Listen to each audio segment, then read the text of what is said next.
Nod Krai for a while now, but we still don't know much about this place. Now we've got some free time. Why don't we go explore Nasha Town for a bit?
I know. Present!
Hey, Aneva.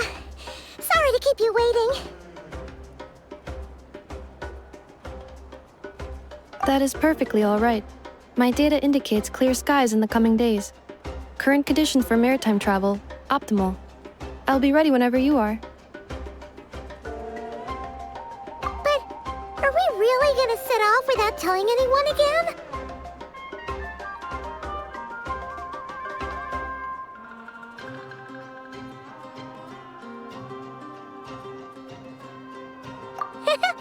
Funny you mention it. You'll never guess who Paimon saw on the way over. Hey! You didn't seriously think we'd let you leave without a farewell party, did you? No chance. Yeah, come on, Traveler. We've already made all the preparations.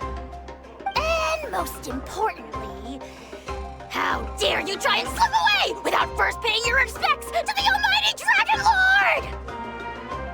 A little bird told us you'd soon be leaving for Nod Krai. So, we asked Paimon to give us a heads up before the date of your departure. You sure it's not time to think about changing that little habit of ours? Don't worry, we won't keep you long. Besides, everyone's there already. Chaska, Iansan, Auroron, even the Pyro Archon herself. You're invited too, Anefa. Shilonen has a special gift for you. Accompaniment request accepted. Shilonen demonstrates excellent massage technique. My impression of her is exceedingly positive. Wait, so robots like massages too? Or is it just that Shilonen really knows how you're wired? All right, enough with the chit-chat. Let's head to the venue. Woohoo! Party time!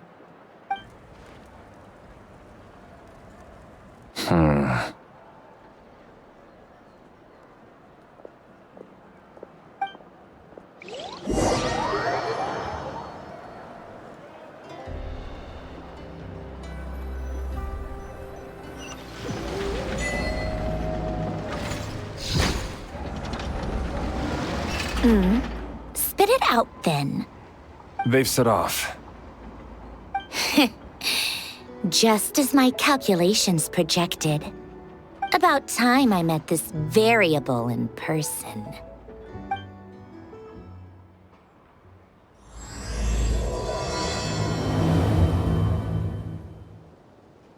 You know, every time we head to a new nation, there's always a point where it suddenly dawns on Paimon. This is it.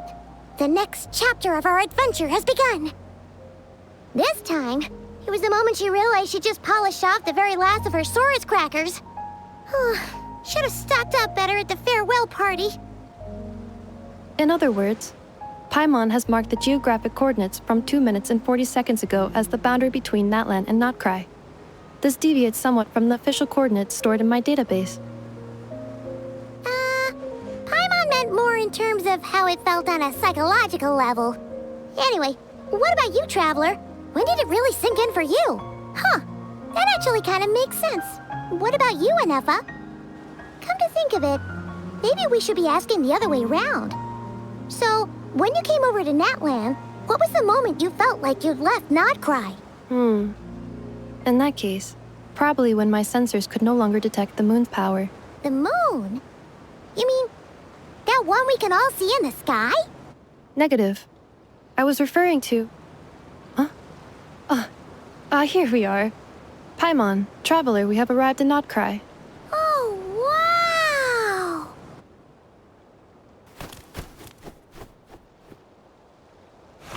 Paimon, Traveler, welcome to Nod Krai.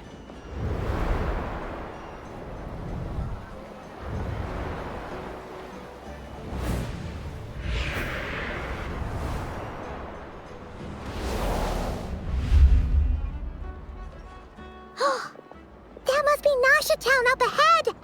That's the place you were telling us about on the way over, right?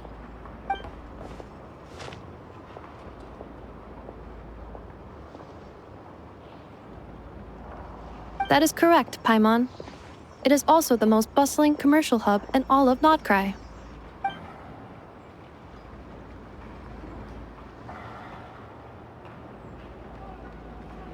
Oh, sounds like the perfect place to start trying out all the local specialties. Huh? Is something up, Traveler?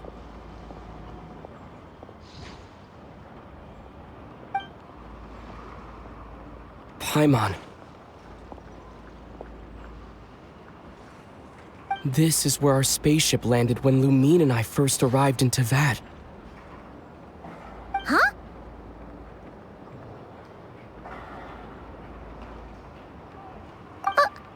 Are you sure? But how come you've never mentioned that before? Seems pretty important to Paimon. Oh, well, because those memories are really hazy.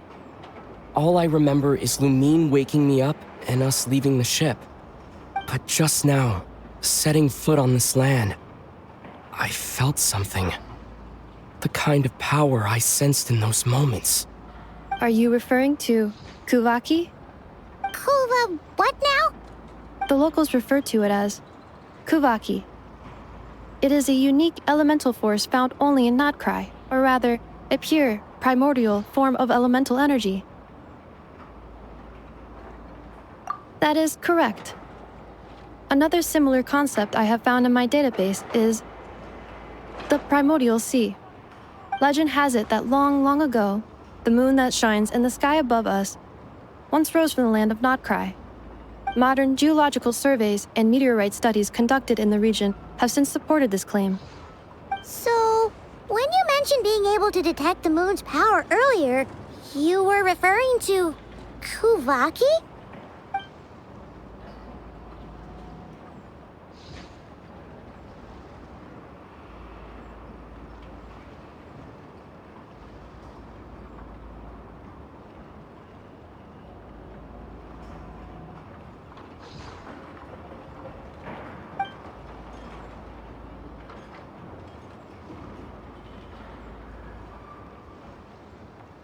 Wait, Traveler, you're saying we might actually find your spaceship here?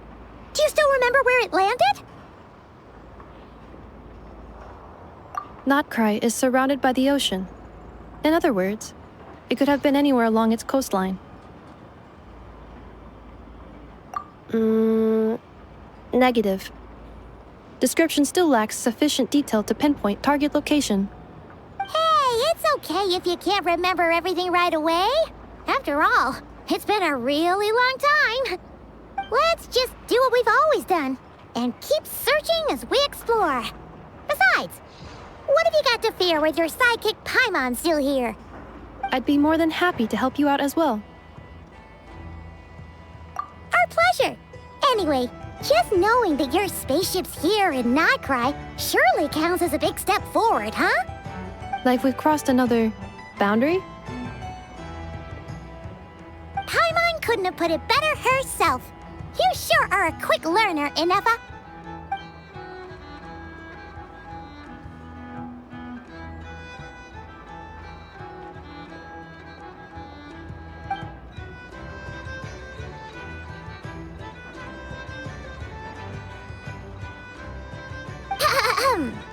Well, as the best guide in the whole of Tivat, Paimon hereby does solemnly declare, Nod Krai, here we come!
It just occurred to Paimon, if we were looking to put out a missing spaceship commission, or to learn more about Nod Krai, wouldn't it make sense to drop by the Adventurers Guild?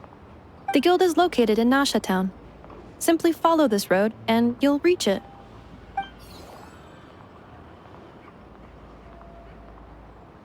Huh? What in Tivat is that? Looks kinda like a Sealy, floating around in the air like that. That is a kuhanki, a species unique to the land of Nod Krai. A Kuhenki? Does she have something to do with the moon, too? Indeed it does. According to the Frost Moon Scions, the indigenous inhabitants of this land, the kuhanki, are said to be familiars of the moon goddess, leading those who walk in the moonlight's glow to things of great importance. The moon goddess? Don't all people here worship the Tsaritsa? Although Nod Krai lies on Snezhnaya's border regions, the people here have held their own unique beliefs since time immemorial. As I mentioned, everything in this land shares a deep connection with the moon and the sky above. The beliefs of the Frostmoon Scions seem to date back to the civilization of the Angels. According to the documents in my database, even the 7 Archons did not exist at that time. Wow! So the origin of their beliefs goes back even further than the Archon War? Correct. At some point, you may come across some statues of their goddess. The Frostmoon Scions carved these as well. Hey! Looks like she's floating away! I suggest you follow her. The probability of an ordinary person encountering a Kuhenki lies in the single digits. Many here consider them heralds of good fortune.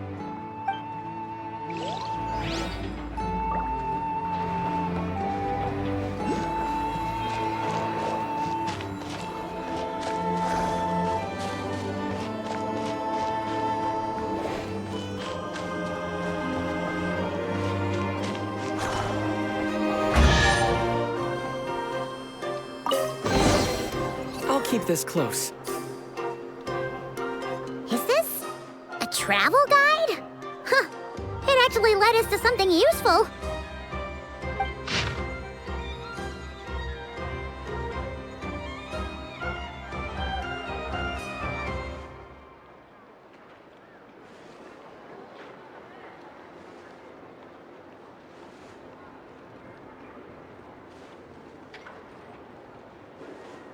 Are there any particular points of interest? Oh, it all looks pretty interesting to Paimon. If we have time, she'd love to see, pretty much everything. Recalibrating route. If we keep following the current path, we will arrive at an area of scenic beauty. From there, we will be able to identify both the Adventurers Guild and several must-visit specialty stores. Yikes! Why is Paimon suddenly getting the feeling that if she doesn't step it up soon, Ineva's gonna put her out of a job?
Town actually looks pretty big from here. Feels a bit different than Paimon imagined, though. Which aspects in particular deviated from your expectations? Well, Paimon keeps hearing people describe Nod Krai as an adventurer's paradise. So she kind of thought it'd be a bit more picture perfect somehow. According to legend, there was indeed an era of peace in Nod Krai's past, the age of the Fae. Tales of those ancient heroes are still told today. One of the most well-known is that of the Lantern Fae. This individual performed many good deeds for Nod Krai. The present-day Lightkeeper's nightly lantern patrols are, in part, a tribute to their memory. But then, one day... What happened? There came a devastating abyssal calamity that swept across Nod Krai, and for a time it was left desolate. Heartbroken by what had become of the land they had so cherished, that Fae extinguished their light, just as the abyss had extinguished all hope. Nowadays, the paradise people speak of is more of an aspiration, or an irony, perhaps. An irony? Today, no official authority governs Nod Krai. In theory, at least, it is somewhere a person can do whatever they wish, and become whoever they want to be.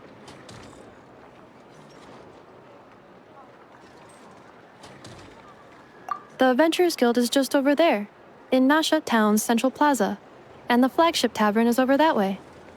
Hey, what's that building over there? You know, the biggest, tallest one. That is Aino's Boom and Blast Kuvaki energy cannon.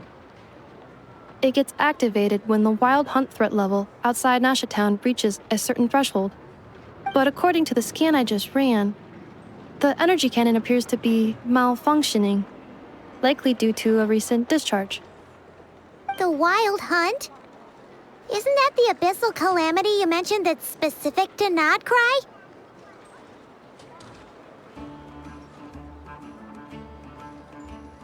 It is a phenomenon that has been occurring for several centuries now. Yet the time and location of wild hunt attacks are seemingly random. At first, it was more of an old wives' tale that adults used to scare children. If you don't start behaving, kid, some night, the wild hunt's gonna come for you. Listen, do you hear that? That weeping in the fog? Those are the cries of a young woman being dragged away. You're saying people actually hear things like that? I have not witnessed enough wild hunt attacks to give a statistically sound answer. But the oldest legends say that all people saw was the ghostly shadow of a woman in the mist. It wasn't until later that it became a full-blown calamity. Abyssal monsters and all. Oh, when you put it like that, Paimon's really gotta hand it to Aino. Not only did she repair you, but she's even built a giant cannon to keep the wild hunt at bay. Absolutely. Aino is very impressive indeed. Anyway, according to my schedule, it is time I took you over to the flagship. Oh, sure. After all, we shouldn't keep Barca waiting. Well, Paimon's not sure if he'll actually show up at the bar this early.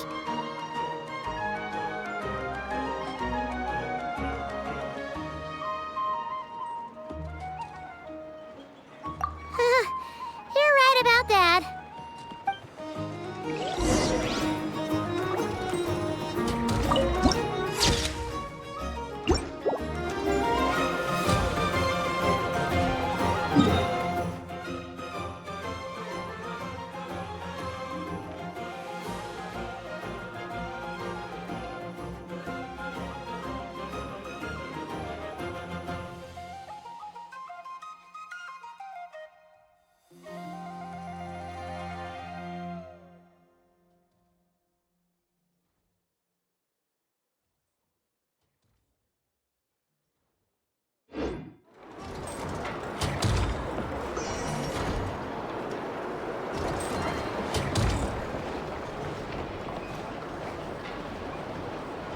This elevator was inspired by the one in Romaritime Harbor.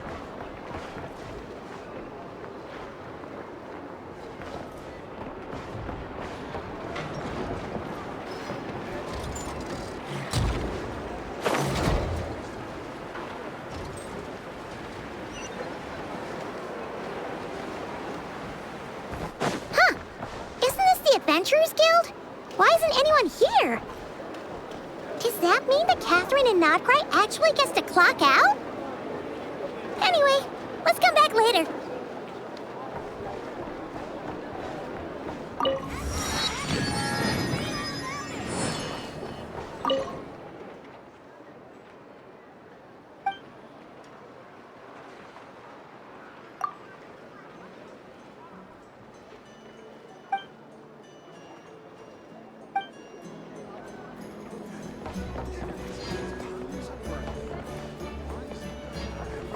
This land holds nothing but promise for adventurers from all walks of life. Wouldn't you agree? You can make a little extra by selling them.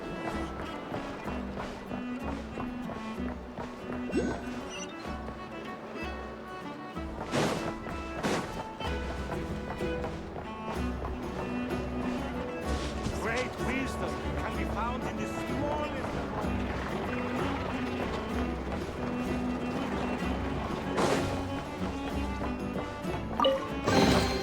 I'll keep this close.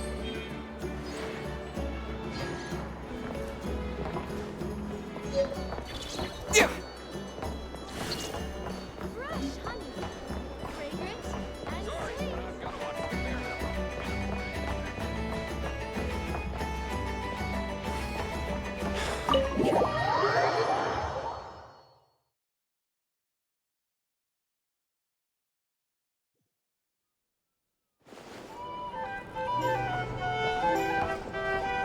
you are, the flagship. Varka told us to meet him here in his letter, right? Let's see. Varka? Varka! No matches, I identified. Huh. So he isn't here after all. Oh, guess we never did actually say we'd be arriving today. Hey, why don't we go ask the owner? If what they say is true, Varka's drinking prowess must have left quite the impression.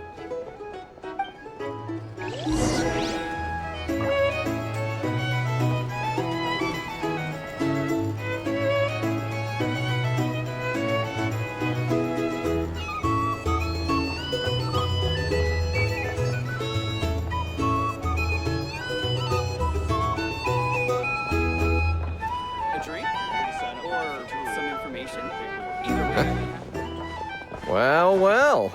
If it isn't the ineffable Ineffa. Hello there, Demyon. You know each other? Of course! Ineffa's a regular here at the flagship. So, robots are into booze too? Not at all. The energy conversion efficiency of alcoholic drinks is very low, and most of them are full of impurities. Still, I can affirm that your berries and fried meat deserve a solid 9.12 out of 10. It has Aino's approval too. Funny that you should mention that. While you were away in Natlan, Varka would come in here every day to pick up a serving of berries and fried meat for Aino.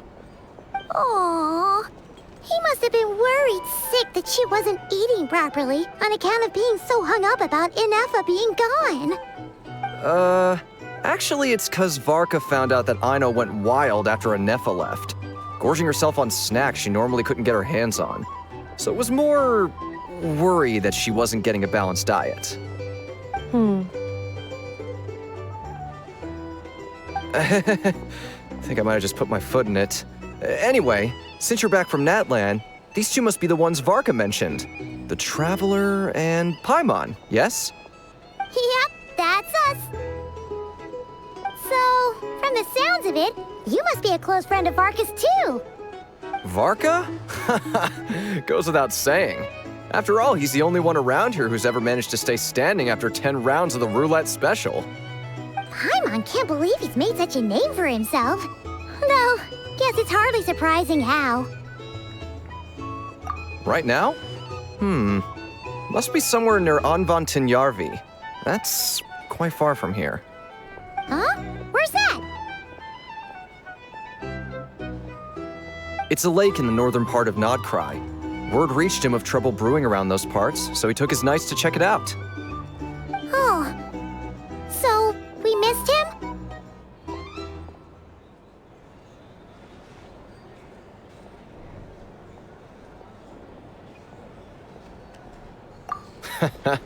Varka knew you'd say that. So he specifically told me to make sure you stayed here and enjoyed yourselves. He sends his assurances that everything's under control. Well, if he's that confident, guess our only option is to accept. Anyway, it's not like there's any special cause for concern. He is the Grand Master, after all. Exactly. Plus, not only has he booked you into our finest room, he's paid for it in advance, too. Whoa! That's so generous of him! We might not have met yet, but Paimon's got a feeling that we'll get along with Varka like a house on fire. Oh, and by the way, he also asked me to serve up a portion of berries and fried meat for Ineffa. That was prepaid as well.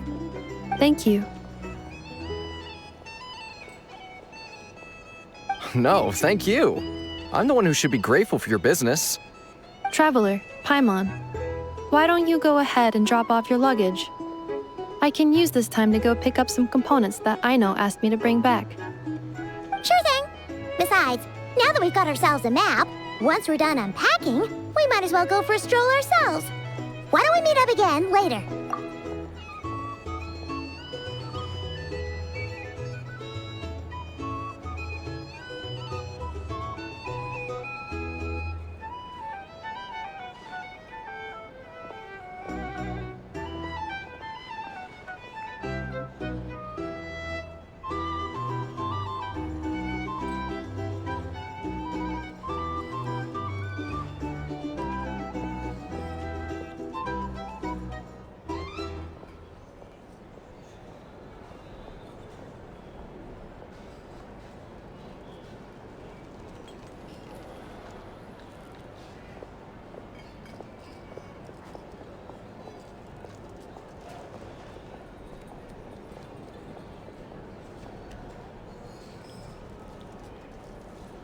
Oh.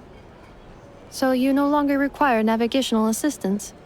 No worries, we should be fine. We've got a rough idea of our way around town, so Paimon's reasonably confident we shouldn't get too lost. Thank you. This translates into an approximate time saving of 30%, meaning I will be able to see Aino about 45 minutes earlier than previously projected. Oh, right. You must miss her a lot, too. In that case, we better get a move on.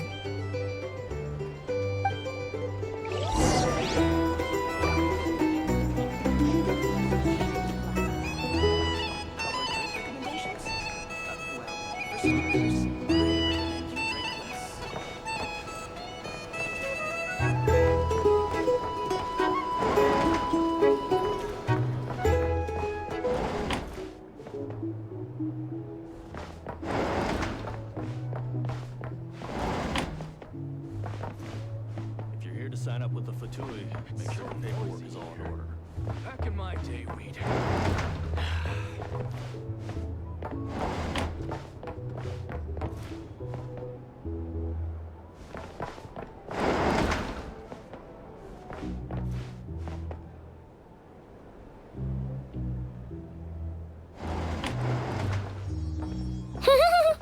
Feels pretty nice having someone sort out our food and lodging for us, huh?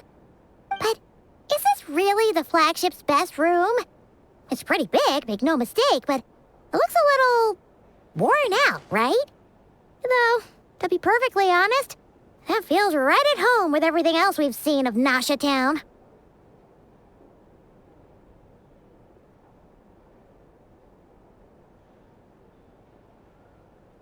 You mean it's got something to do with Nod Krai's history? Oh, that makes sense. But what exactly was this calamity?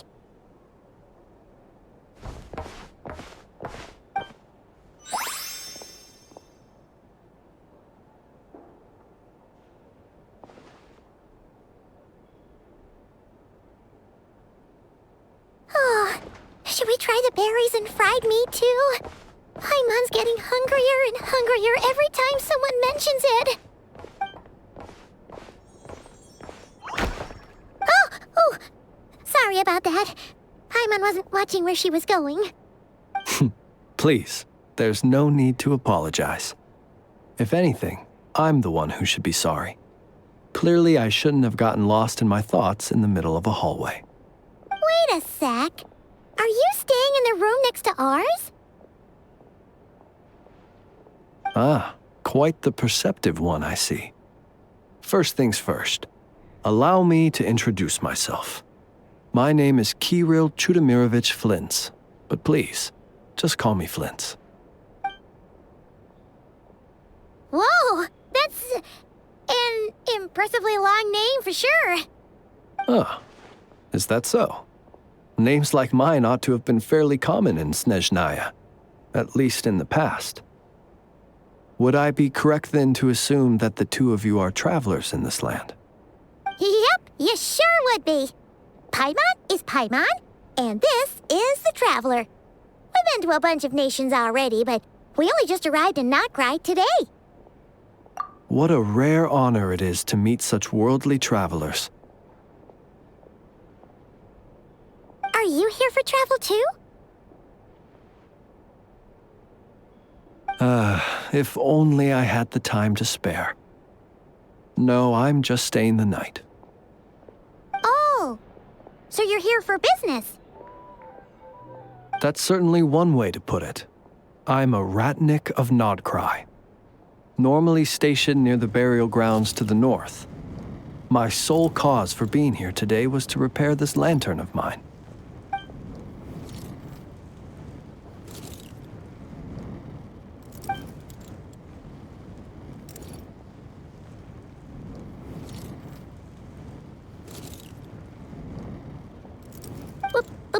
Burial grounds? Your surprise is entirely understandable.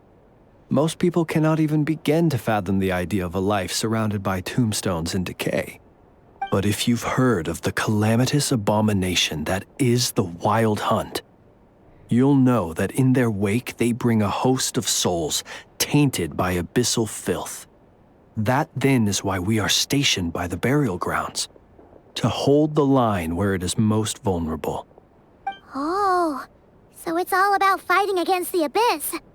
Oh, sounds like a tough job. I thank you for your concern.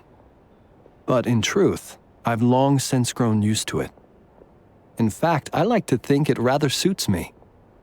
If anything, I'd say I prefer the peace and quiet of a graveyard to the hustle and bustle of urban life. Paimon sort of gets it now. But even so, she's still pretty sure she could never get used to living in a graveyard herself. For one thing, she'd be too scared to fall asleep at night. Oh, I assure you, there's no need to worry on that account. The kind of ghosts you find in cemeteries aren't too big on talking. But even when they do, they're usually far more discreet than the living. Well, would you look at that? Who'd have thought we'd end up chatting this long? Must have a lot in common, huh? Forgive me, but I must excuse myself, for the time of my appointment draws near. And in terms I'm sure you'll understand, a lanternless ratnik is like a mapless traveler. A serious conundrum indeed. Oh, sure. In that case, you go right ahead. We won't keep you any longer. Not at all. Should the opportunity present itself, I'd gladly continue our conversation another time. You're always welcome to come visit my grave. The grave I stand watch over. Your visit would bring much-needed light to that place of final rest. Right. Well, if we get the chance. Then allow me to wish you a traditional ratnik's farewell. See you by the graveside. Ugh. Jeez, what a weirdo. Not to badmouth him at all. In fact, he seemed pretty cultured, but at the same time, kinda spooky? Must be all that time he spent around graveyards.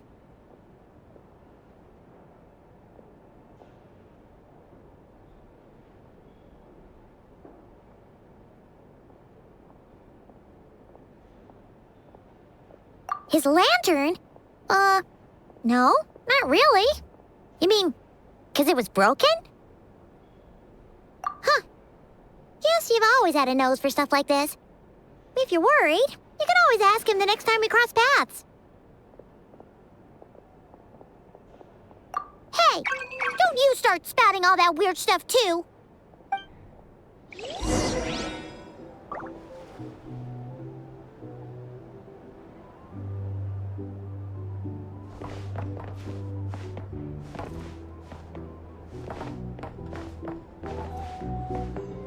It's so noisy here. Back in my day, we'd...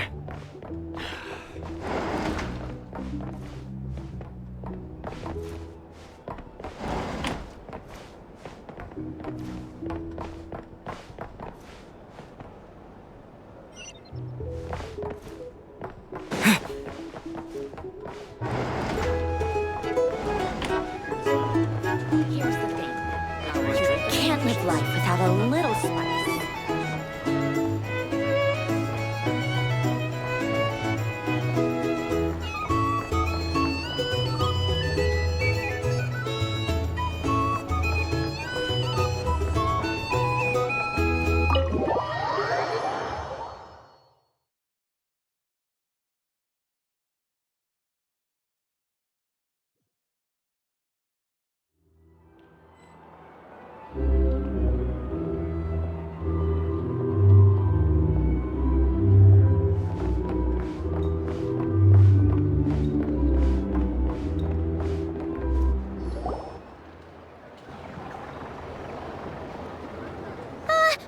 Paimon almost forgot something super important.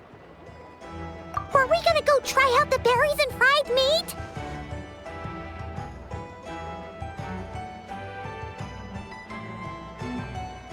But now, heading all the way back to the flagship feels like such a waste. Please, accept today's boon. Come night or day, may the blessings of the moon goddess shine down upon you. Huh? What's going on over there?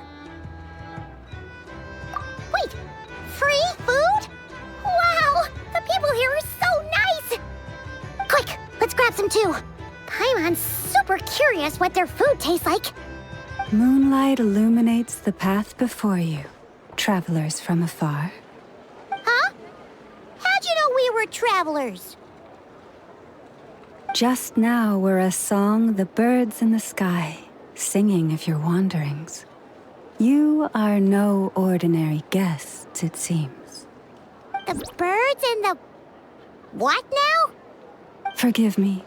I should not have laid the words of others out as a welcome mat for our very first meeting. You, too, must be wondering who I am. I am Lauma, moon chanter of the Frost Moon Scions. Please, as do our followers and other passers-by, accept today's boon. Happy to oblige. Paimon's name is Paimon, and this here is the traveler. Thanks so much for sharing your yummy food with us. We'll take one each. Think nothing of it. These fruits were the finest we found, delicacies gathered in the wake of the morning dew. It is my hope that partaking of them may lift your spirits to heights anew. The finest you found? Wow! That sure is kind of you, but wouldn't you want to keep those for yourselves? The first fruit of the harvest must be placed upon the moonlight altar, not as an offering to the gods, but as a spark for lost hunters. For it is the blade of the starving that darkness most easily corrupts. As perhaps you have already heard, we Frost Moon Scions revere and worship the moon goddess. We believe that together, virtue and compassion are the shining light that will lead us all out of the long, dark night. And now, with tides of haughty Fatui swarming into Nod Krai, driven by greed and greed alone, more than ever before, we must all unite under the banner of virtue. Huh, look who it is again. Those unsufferably kind-hearted Frost Moon Scions. Got enough for us too? That's right! 2 servings each! We're starving over here! The Fatui! After what you've been doing to our sacred statues, how dare you even show your faces? Wilhelmina, bestow today's boon upon our guests. You hear that? No slacking now. We'll have the very best you got. But, my lady, they... Please, you two, accept this meal. But remember this. Kindness is the first lantern left to guide those who stumble in ignorance. Come again? Let me finish. But should they still refuse to follow the moonlit path, then by our frosted blades shall we show them its shadow. You! Hey, look who it is. Whatever. Just you wait. We'll be coming for you next. Huh? Where's the meat? Who wants to eat this garbage? Those stooges really are the worst. Ever since they came to Nod Krai with all their weird equipment and built that so-called experimental design bureau, our lives have been turned completely upside down. Judging from how they reacted just now, it seems the Fatui already know who you are. Well, we have gotten in their way in pretty much every nation we visited, so we're probably at the top of their blacklist by now. I see. Then, on behalf of the Frost Moon Scions, I thank you for the goodwill you have shown us. Because if they had gotten ahead of themselves just now, I'm sure you would have stepped in to help. Just as the birds and beasts put it, your arrival heralds joy to us all. Besides, for a weary traveler far from home, what better respite than to bathe in the moonlight? You will always be welcome at the Frost Moon Enclave, the place we call our home. May we meet again in the moon's gentle glow.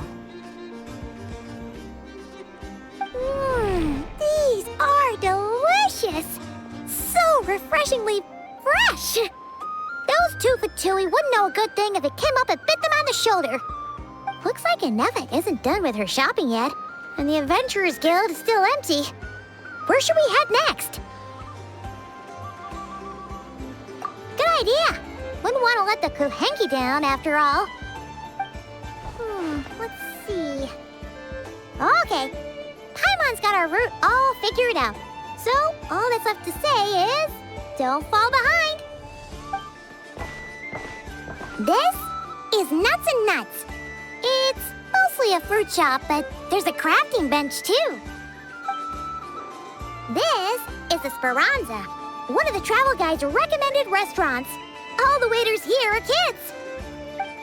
This is the Vesnici Prolaged Greenhouse. Apparently, their flowers are all made of metal, so they'll never wilt away. And this is the Rossum Workshop. If you ever need a weapon made, this is the place to go. And over here, they've got a super tall observation deck. Whoa! Take a look at that! You can see really far out into the distance. That way's north, and that looks like something built by the Fatui? And then over there to the west, that must be the place Lauma mentioned, where the Frost Moon Scions live. So, what'd you think? Even if Inefa kinda stole her limelight earlier, this just goes to prove that Paimon's own tour guiding skills aren't too shabby either, right? She sure is. It'd take hundreds of years of practice to beat the best tour guide in all of Tibet. Huh? Look! There must be someone at the Adventurers Guild now. There's already a line forming outside. Looks like we'll finally be able to ask about your spaceship. Oh, or was there anywhere else you wanted to stop by first? Where? Which one are you... Oh, now you mention it, Paimon's noticed it too. Ugh, better not be who she thinks it is. Anyway, where we go first is completely up to you. Either the Adventurers Guild, or that suspicious-looking shop. A word of warning, though. If we step into that shop, be sure to keep a very close eye on your Mora.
Come night or day, may the blessings of the Moon Goddess shine down upon you.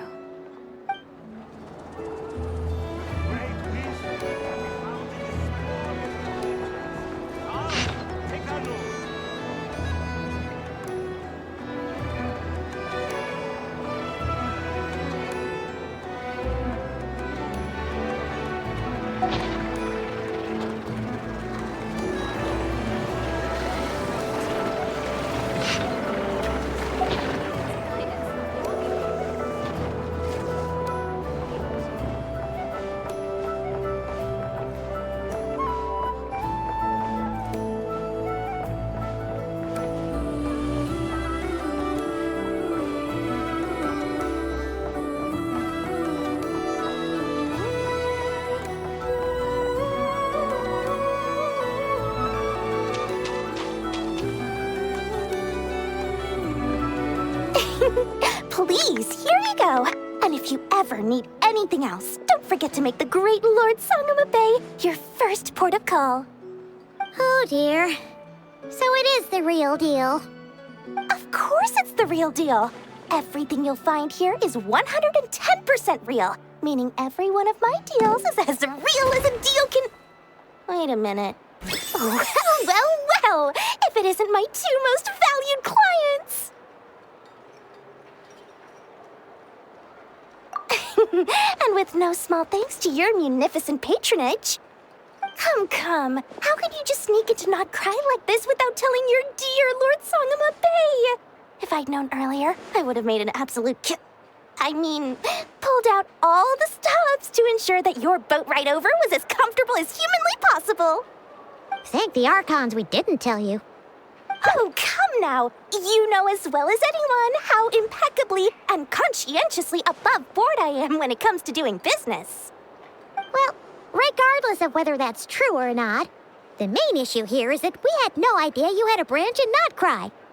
A clever merchant always has a backup plan, or two, or three up their sleeves. As the saying goes, a rabbit with many burrows fears not the hunter's arrows. A merchant with stores galore hears no debtors at the door. Since you're both here in Nod Krai, would you care for some of my finest local souvenirs? Whatever you're looking for, I have it. Or if it's Sumeru you're missing, I've got that covered too. We literally just arrived. Do we look like we're on the hunt for tourist trinkets to take back for our friends? My, your high-minded tastes never cease to impress. In that case, I know just the thing. You must be on the hunt for something like this? What's that? Your hat? Information, of course. Information about Nod Krai, locked securely in the otherwise impenetrable vaults of the Lord Sangama Bay's brilliant mind.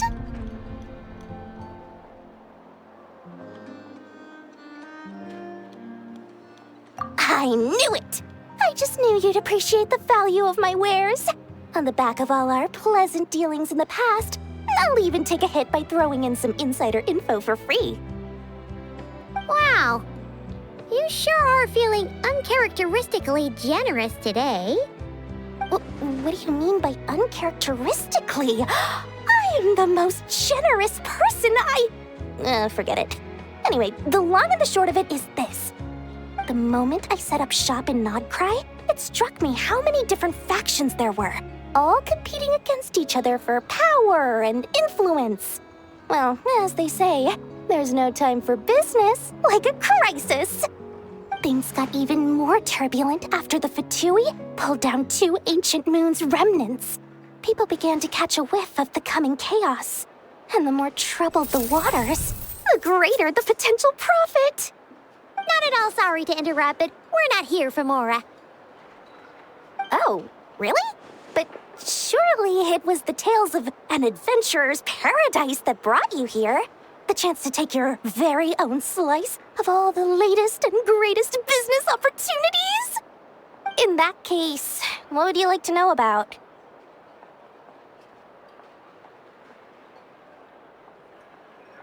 The Frost Moon Scions? You mean the people who believe in the moon goddess? They're not a bad bunch. It's just, well, they have such simple tastes. No luxuries, no indulgences, no nothing. Trying to earn a little more from that lot is like trying to squeeze blood from a stone. Still, things between them and the Fatui have gotten pretty tense. It's only a matter of time before the powder keg goes boom. And when that happens, that's when business will start to boom too.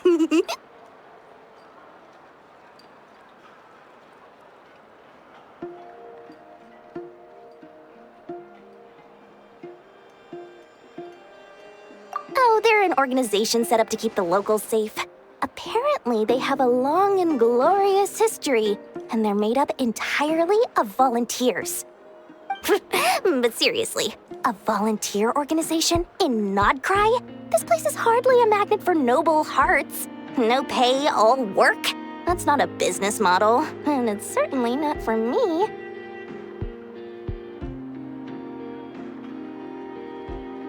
Everyone knows they're here for the Ancient Moon's remnants, but No one's sure why they pulled them down in Nod Krai of all places. Anyway, they've been acting mysterious enough, but if you ask me, that Kuvaki Experimental Design Bureau of theirs up north hides secrets wilder still.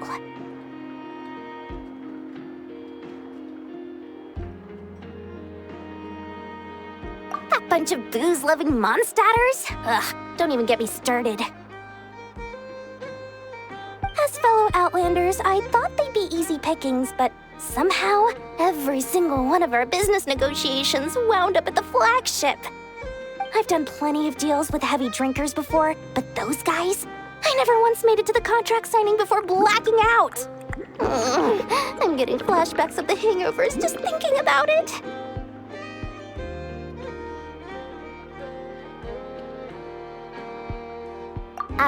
What now? A spaceship? Nope, never heard of anything like that. Don't you two get involved in any big business here without so much as a heads up, you hear me? At the very least, consider letting me in as a key investor. Oh, I almost forgot to mention. Sooner or later, you'll no doubt end up doing business with some other merchants in Nod Krai. And someone's bound to mention a place called the Curatorium of Secrets. Listen to my advice. Do not, under any circumstances, go there, no matter how much trouble you're in. The Curatorium of Secrets? What do they get up to there? Just a place that handles all kinds of disputes. But the owner will charge you an absolute fortune, and she has a temper to match.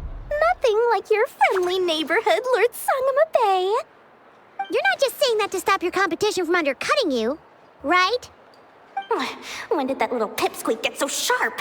And after I gave them all that info for free just to win them over. What do you mean? Of course not. I'm only thinking about your wallets. I mean, on behalf of your wallets.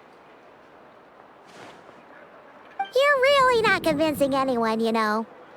All right. Business is a cutthroat business. I won't argue with that. But I'm not lying about that boss lady. Not only did she make it into my top 3 people not to mess with in Nod Krai, she's also in my top 3 people most eager to trade in favors. Seriously? It feels like you're just bad-mouthing your rival now. Fine. If you don't believe me, go see for yourselves. We might both be from Sumeru, but compared to hers, my conscience is so large, why, you could fill 3 whole palaces of Alcazar's array. But when you realize what I'm saying is true, don't say that good old Lord Sangama Bay didn't warn you.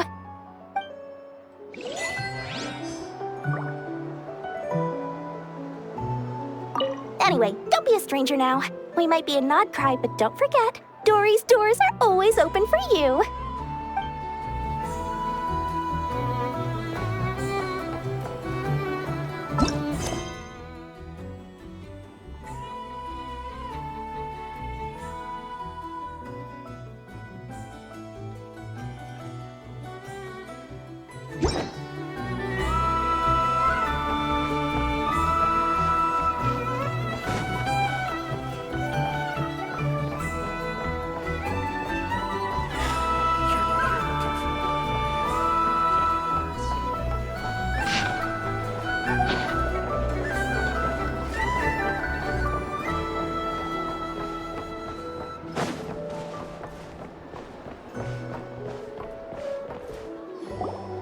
Lucky us! The line seems to be gone now. Come on, let's go say hi to Catherine. Hey, Catherine, we meet again.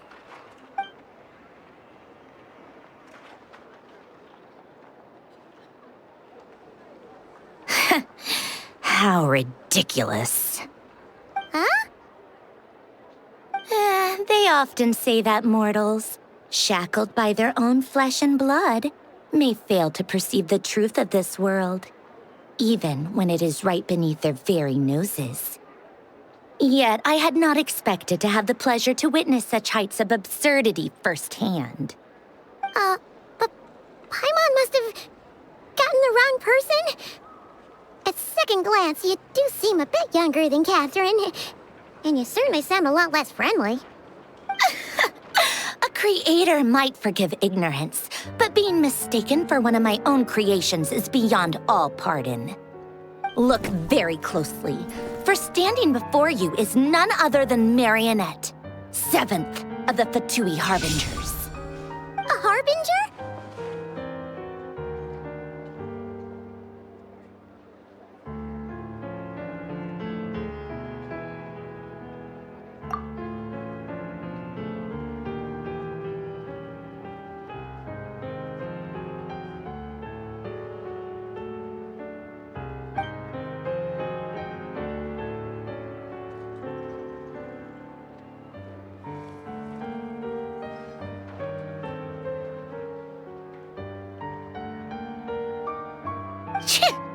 Today's encounter is merely a courtesy call. A friendly warning, if you will. You interfered with my work once before, with that little robot. I let it slide. After all, it was nothing more than a distraction, a side project at best. But we are in Nod Krai now, and as such, I strongly advise you not to stand in the Fatui's way. Otherwise, the next time we meet, I might just have to drop all this meaningless etiquette. Oh, please. You've got some nerve coming out with barely veiled threats like that. You're the one stirring things up here. Oh, perhaps you have misunderstood. Just because Nod Krai lacks a ruler at present, that does not mean it should not be ruled. We Fatui are simply establishing a new order. Yeah, right. More like shady experiments, judging by your massive, creepy research facility. I've said what I came to say. What you do next, only you can decide. So why don't you start by using your already limited processing capacity to calculate your even more limited options? And, being the refined young lady that I am, I shall indulge you just this once. Ad Astra Abyssosque. Welcome to Nod Krai, Dominion of the Fatui.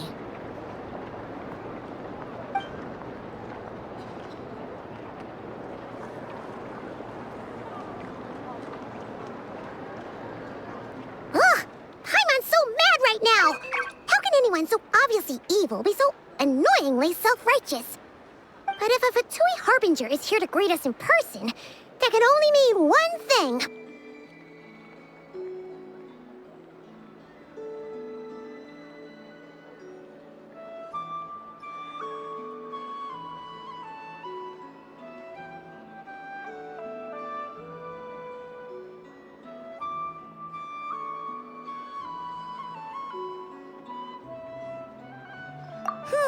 We'll have to be extra careful from here on out. Paimon hates feeling like she's being watched. Hey! The real Catherine's back! Ad Astra Abyssosque. Welcome to the Adventurers Guild. How may I help? I will do everything I can to assist you. Oh, you're so much nicer to talk to, Catherine. Please don't leave us again, okay? Hmm?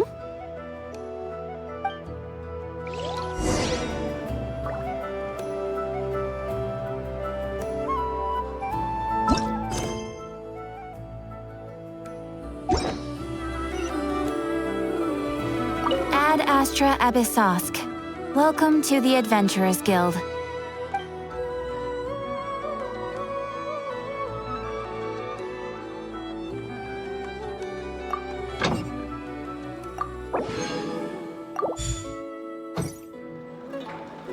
Ad Astra Abyssosque.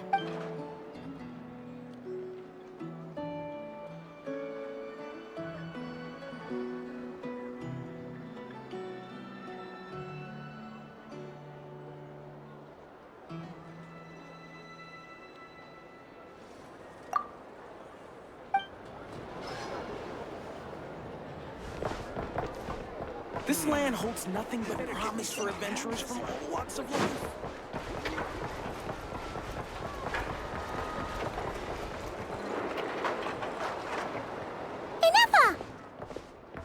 Hello. I was just about to start tracking your whereabouts. Did you manage to get everything Aino asked for? I did. What about you? Do you need me to navigate or introduce any more places around town? Not for now. We've seen most of it already. We probably need some time to process everything we've learned, though. Any progress with the spaceship? No. Catherine came back just now, so we asked her, but even she hasn't heard a thing. One possible explanation is the vast stretch of time that has elapsed. Additionally, given the limited resources available in Nod Krai, it is entirely plausible that the wreck was scrapped for parts, or even mistaken for a pile of broken machinery. Aww.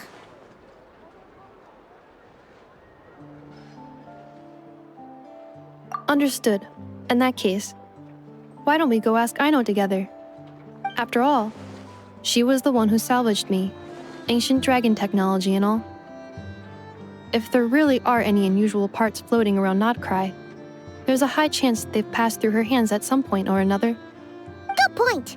And since you keep mentioning her, we're curious to meet this whiz-kid mechanic too.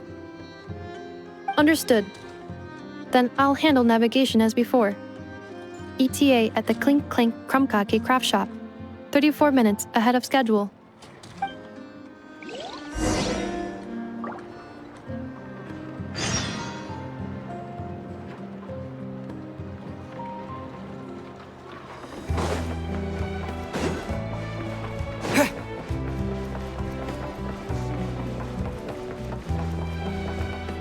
Ad Astra Ab...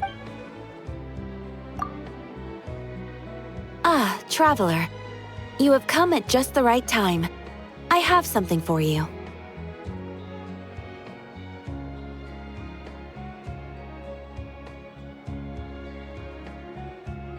You're certainly very familiar with the kind of work we do. But I'm afraid this has nothing to do with any of the above commissions. Please take this brand new Adventurers Guild notebook.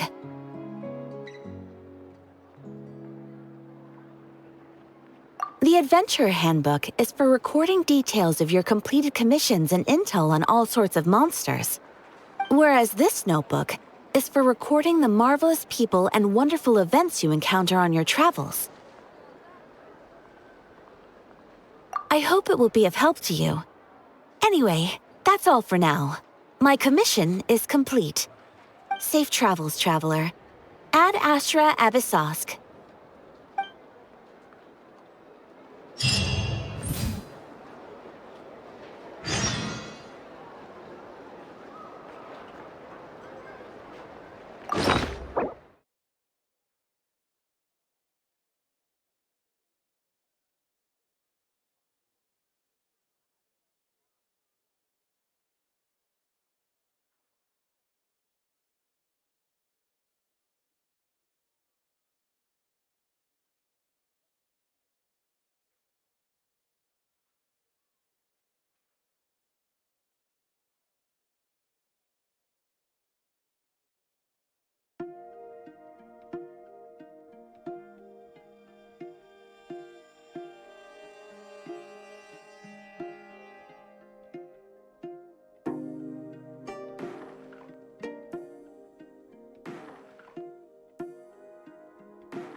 Ad Astra Abyssosk.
The tides of Kuvaki affect everything in Nod Krai.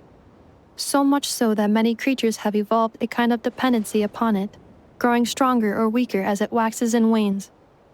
This little animal must have been caught here unprepared. So you're saying we need to use Kuvaki? Paimon will leave it to you guys then. Don't be scared! We'll get you out of there soon!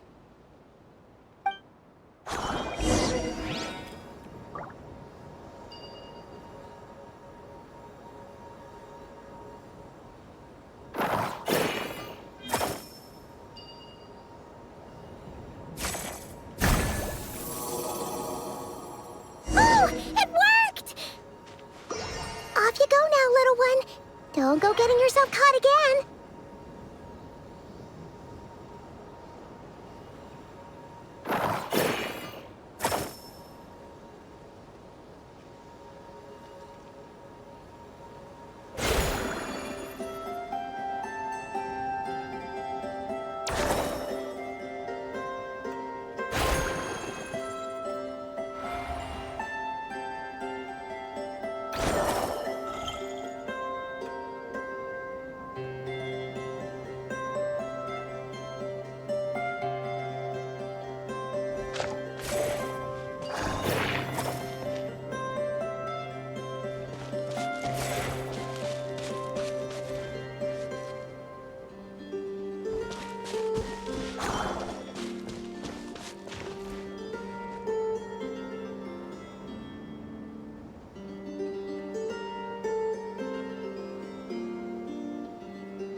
here we are.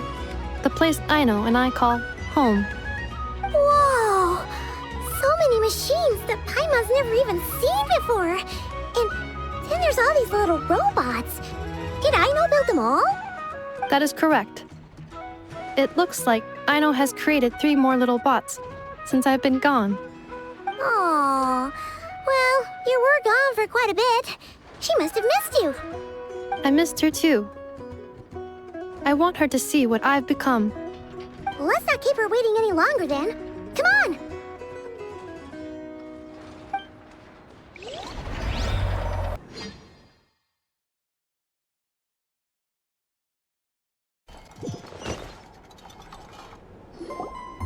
Aino, I'm back.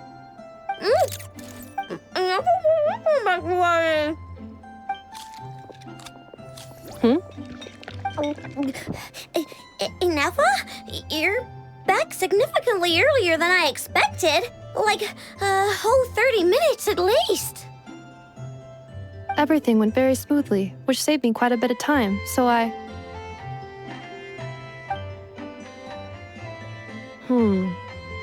know. Could you turn around for a moment?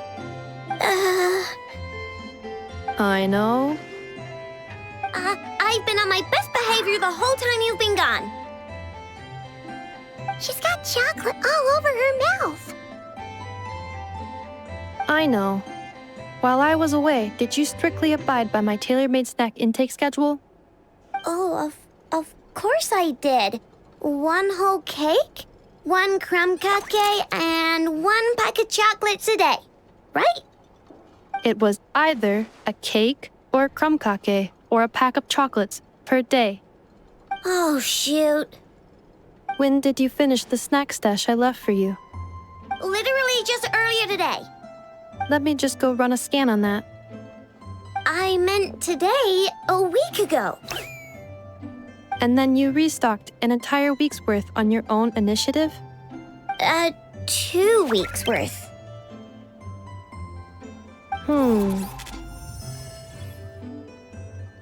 Why does Paimon feel like the roles in this household are pretty much the opposite of what she imagined? Calculation complete. Aino's recommended snack calorie intake for the next 4 weeks. 0. No fair! You're a meanie, Ineffa. This is what happens when you break an agreement.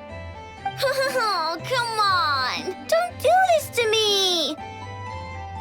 I only ate a teeny bit extra every day. Just a teensy bit extra.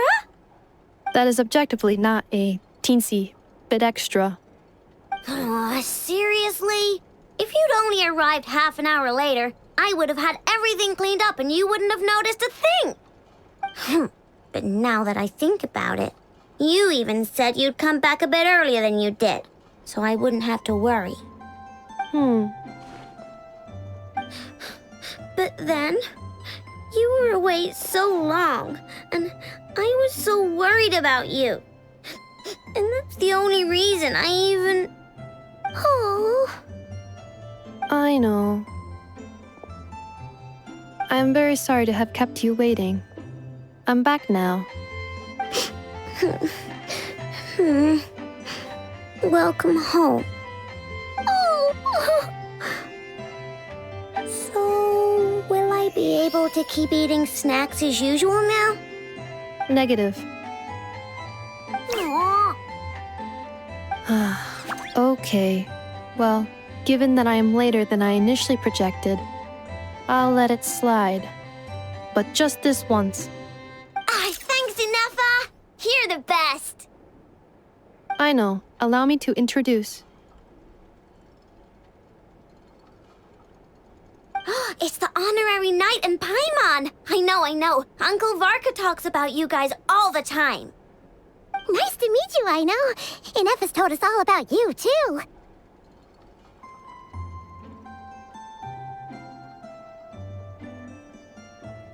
Huh? Really? She actually said that about me? Well, she's not wrong. Oh yeah, so, you're here to see Uncle Varka, right? couple of days ago, he suddenly said he had to head out on business, and that he might not be back for a while. He asked me to let you know if I saw you. Yeah, we heard about that at the flagship. Did he say what he was doing? Nope. Just told me to take good care of you guys and make sure you feel right at home. Oh, shoot. Please, take a seat.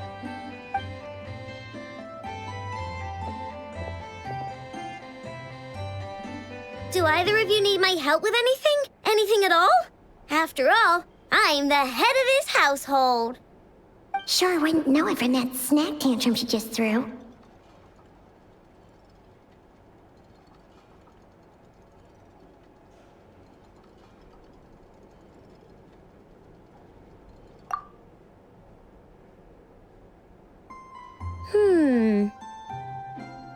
A spaceship, huh? From outside to that? Exactly. So, ring any bells? No. Oh, you sure? Nope means nope. Never seen the slightest trace of it. More specifically, by nope, I mean, I've never seen a single piece of tech in all of Nod Krai that might have come from out of this world. Not in any new machines or in any old ones either. What I know means is that your spaceship almost certainly has not been disassembled nor repurposed as parts for other machines. Oh, so that's what she was getting at. Yep.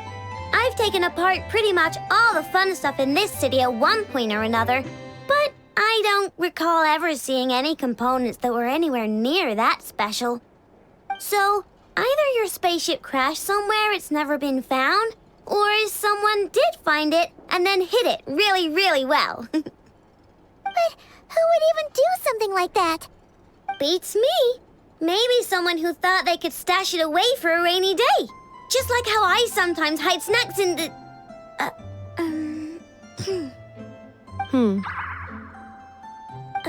Anyway, long story short, I definitely haven't seen anything like that.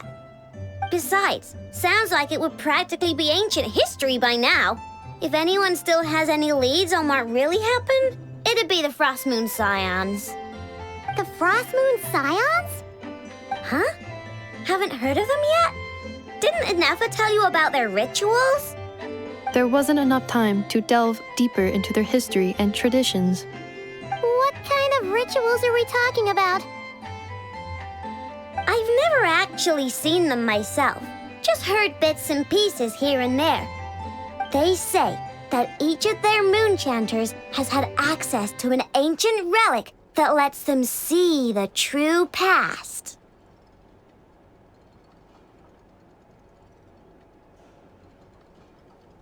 Not sure exactly how it's meant to work.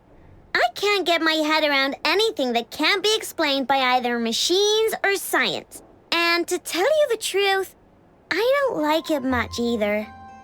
Looks like we'll have to try our luck with the Frost Moon Scions.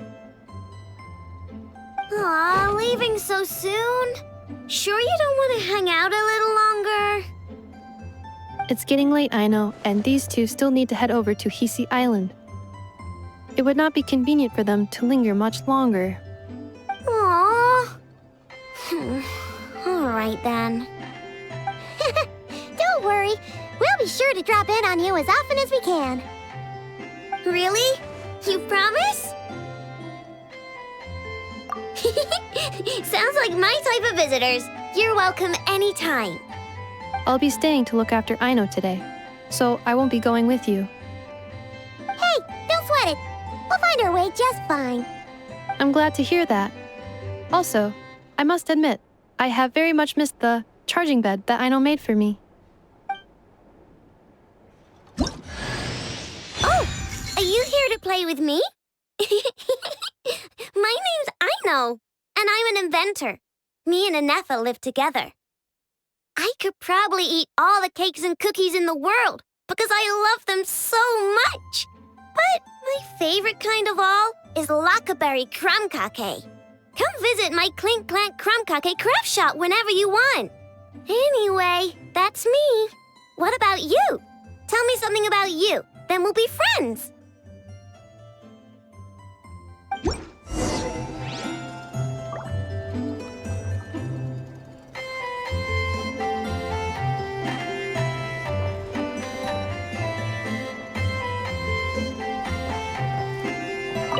Enough, Yes? feeling comfortable? I am indeed.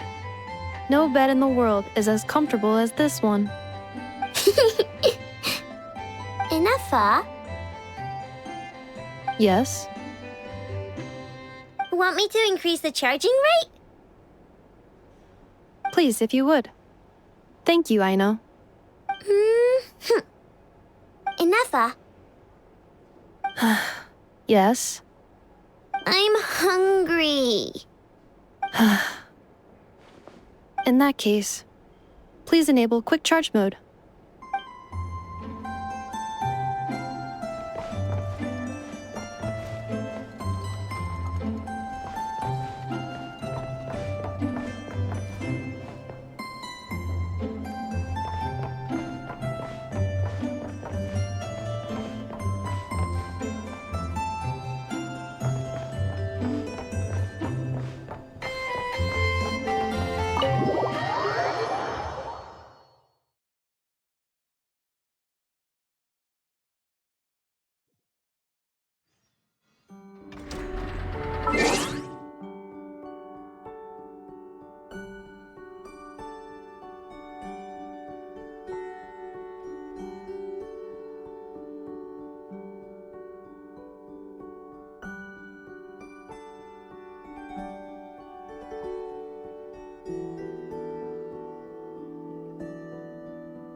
One with nature.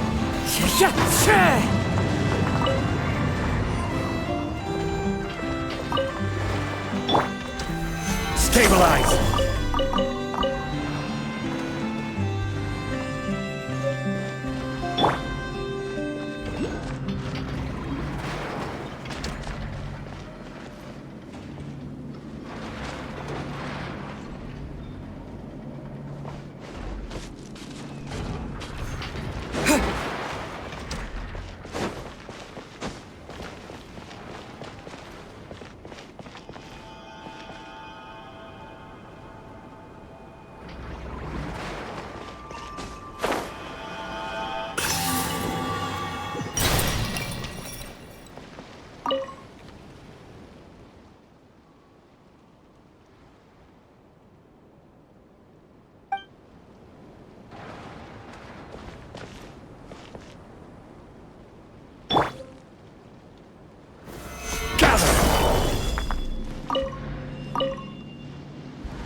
Stabilize!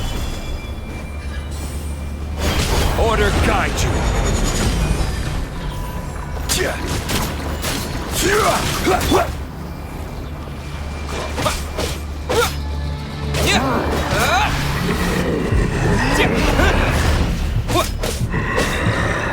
I stand against the long night and purge the darkness!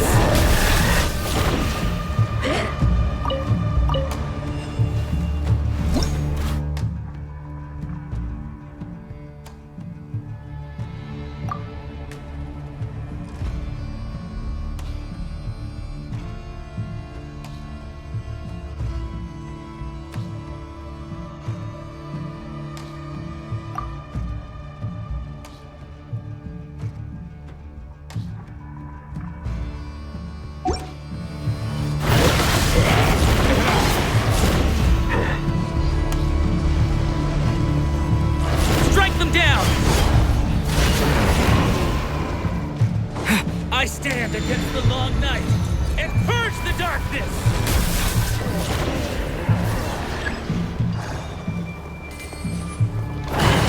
Strike them down!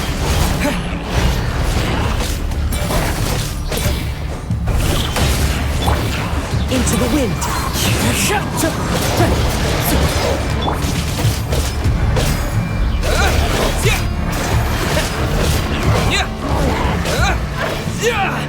I stand against the long night and purge the darkness!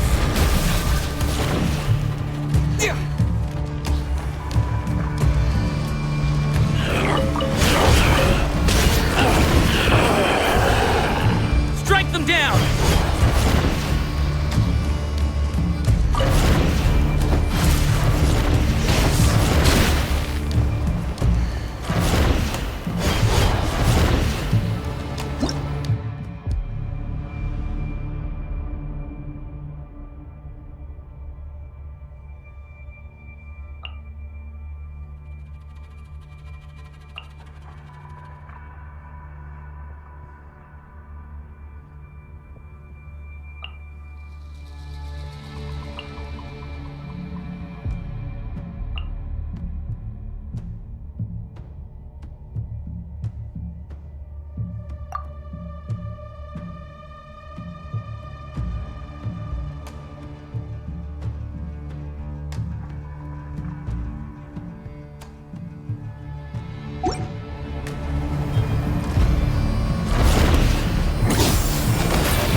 darkness!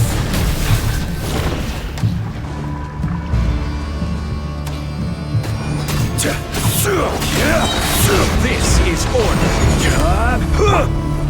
By royal decree! The wind knows me.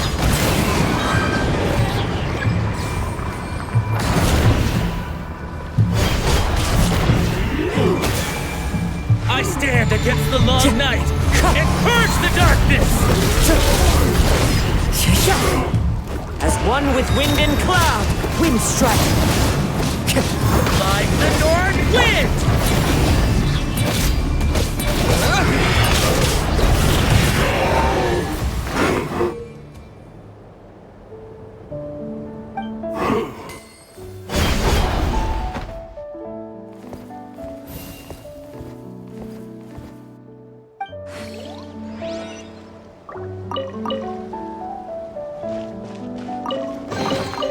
I'll keep this close.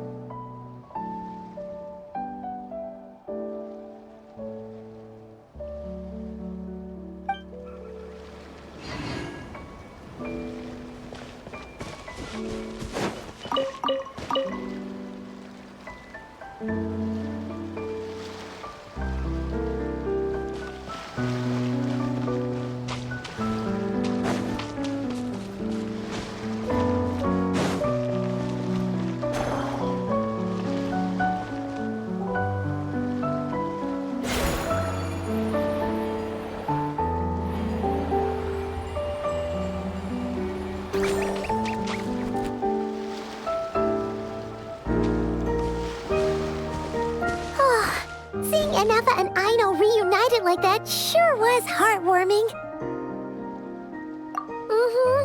We should definitely hang out with them more in the future.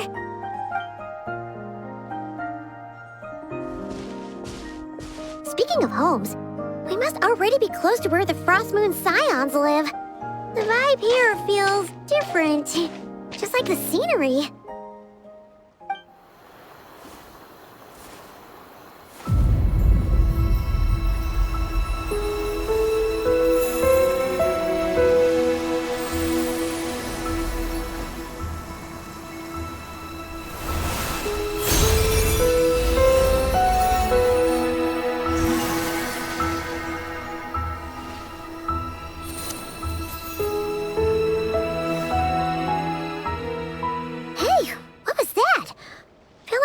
Sort of breeze blew by, and then the petals suddenly turned into... Huh? Is that a Kuhenki? She looks different from the ones we saw before. Hey there! What's your name? Huh. Doesn't seem able to speak.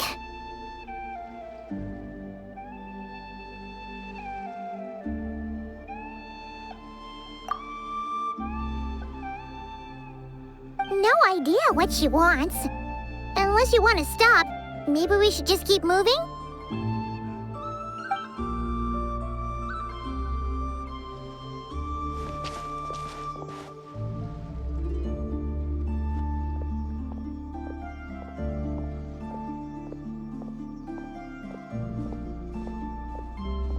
She's following us!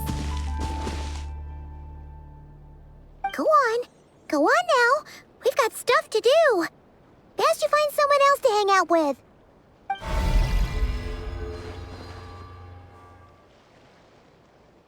Hey! Don't make it sound like Paimon's some kind of meanie. Paimon had no idea what she wanted, okay? Ugh.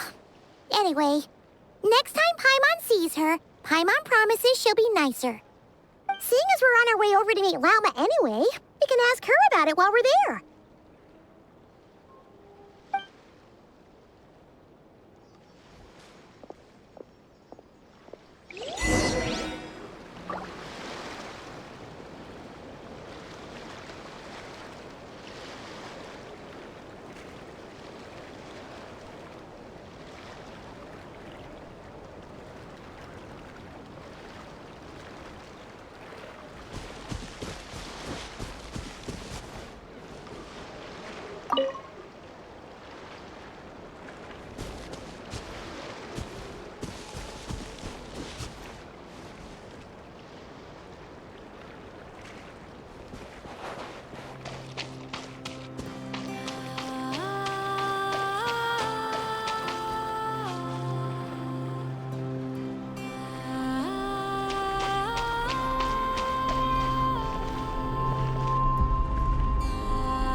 A reward on the road.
Huh? Hey, look! Isn't that Lauma? The moon chanter? Let me take a look at your wound. You must be more careful. Doesn't matter how much of a rush you're in, your safety always comes first. Oh, you're back too. How was your day?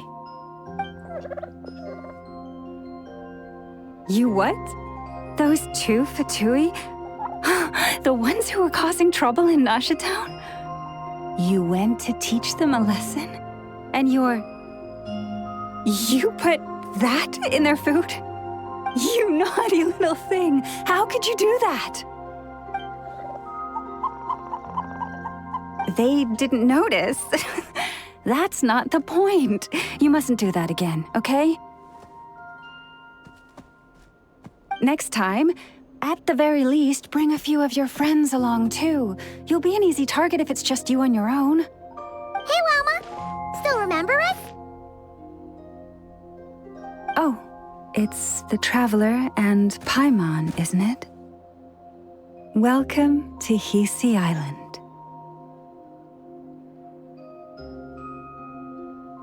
Not at all. Those who come with kindness in their hearts are always welcome with the Frost Moon Scions. Were you just talking to those animals? I was indeed. The Frost Moon Scions bloodline is unique, for throughout our history, there have been many among us who could communicate with all living things. What was that?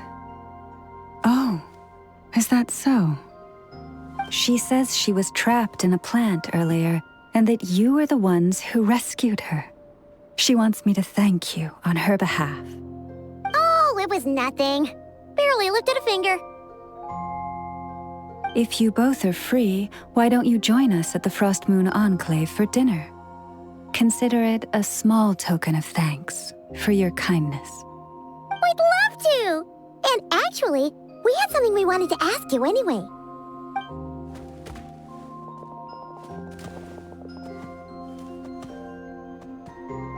Oh? You're interested in the story of Kutar? Kutar? Yes. Kutar is our moon goddess, the moon maiden who guides us. But up close, this one somehow seems a bit different from the one in Nasha Town. It's like it's more... natural? Or like... more harmonized in its design. That is because, ever since the Fatui arrived in Nod Krai, they have been modifying and defacing our statues as they please. These statues were made by the Frost Moon Scions who settled here hundreds of years ago, crafted from the very finest Lunasol stone. Not only is this stone exceedingly rare, but it also brims with Kuvaki. I suppose the latter must be what caught the Fatui's eye. For a time, we put up fierce resistance. But now, this is the only one left that still retains her original form. We heard they even pulled some ancient moon's remnants down from the sky. That's right. The two largest remnants landed in Nod Krai. One here on Hisi Island, and the other on Paha Isle. The Fatui built their research facility on top of the remnant over on Paha Isle, but they've had their sights set on the one here, too.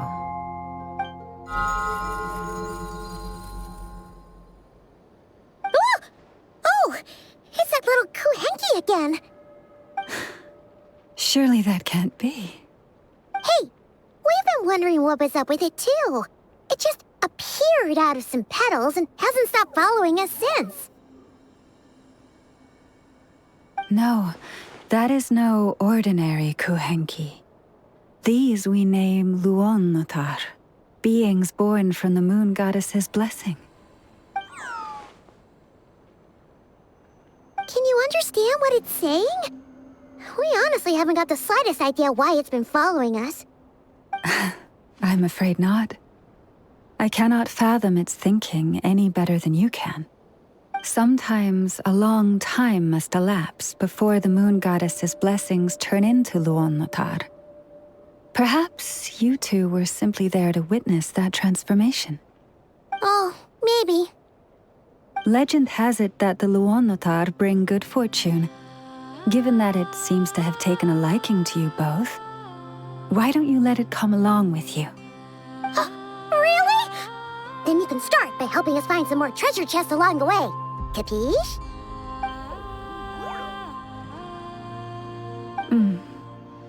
Twilight approaches. If you would hear more of the moon's story, then let us make our way to the Frost Moon Enclave. Beneath the gentle moonlight, I shall share this tale in full.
Oh, Lady Lama, you're back.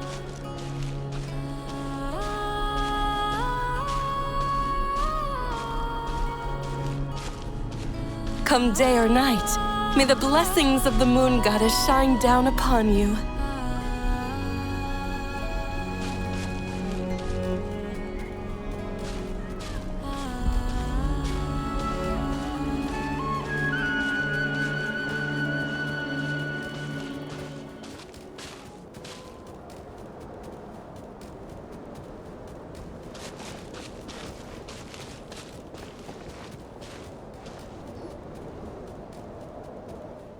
Lauma, you have returned.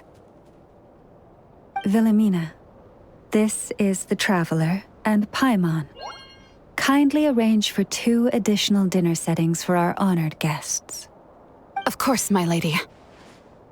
Wow! Everyone along the way here pretty much saluted you. Are you, like, super important around here? I am but a moon chanter, one entrusted to convey the moon goddess's will. Nothing more.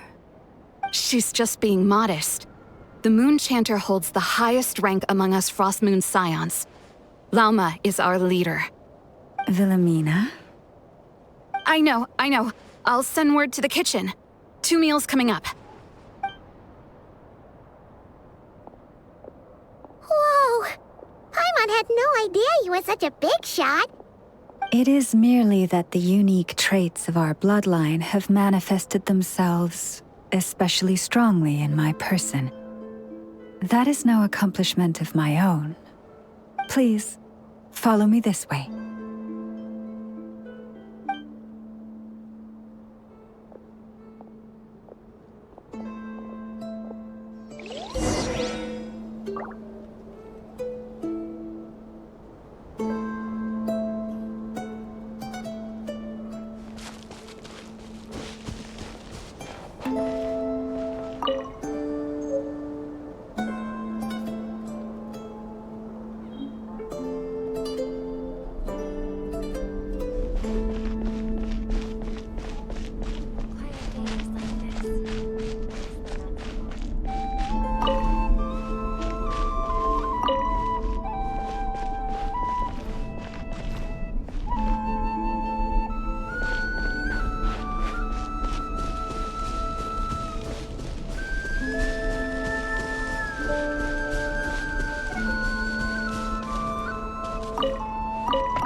be exposed to such nonsensical stories.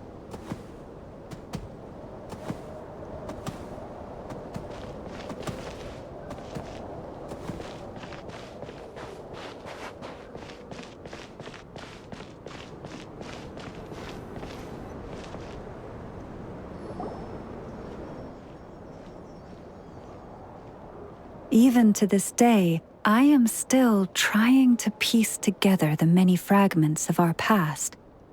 It is a story not only of the Frost Moon Scions, but also of the moons themselves. A story of the moons?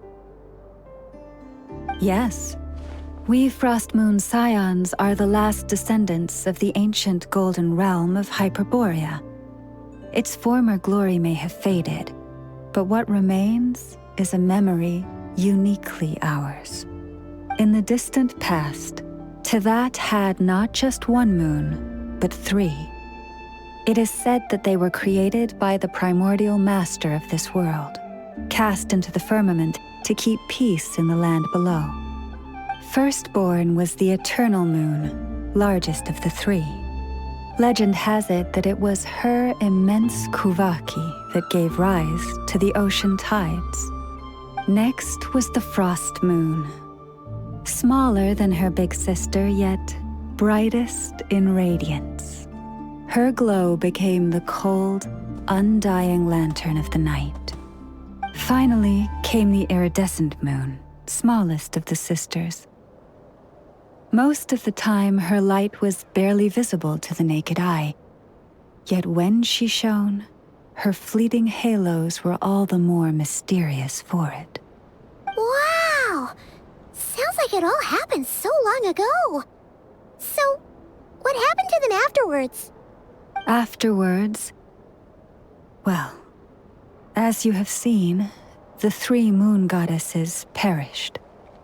This happened in a war triggered by the Descenders, and of the 3 lunar husks, only the Frost Moon survived unbroken, while the others were shattered to pieces. Oh, so that's why there were ancient moon's remnants in the sky. Yes. It is also said that when the moons shattered, most of their fragments rained down upon this land like stardust. That is why Nod Krai is blessed with such an abundance of Kuvaki. As for the remnant that the Fatui recently pulled down, that belonged to the Eternal Moon. Wait a sec. But you just said that 2 of the moons were shattered, so where are the remnants of the iridescent moon? The iridescent moon's remnants were never found. What happened to her after the war remains a mystery. Some say she vanished in an instant, while others believe that her remnants are simply too delicate to leave a trace.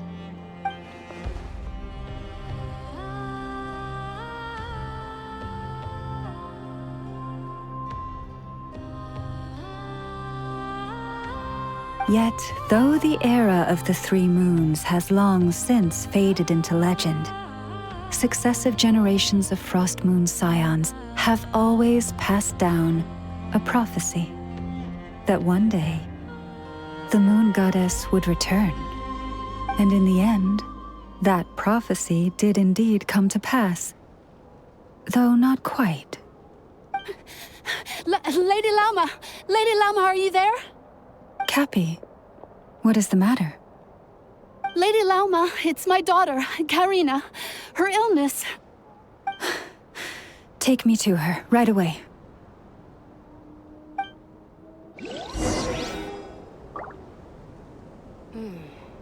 Now where in the world did I put that book?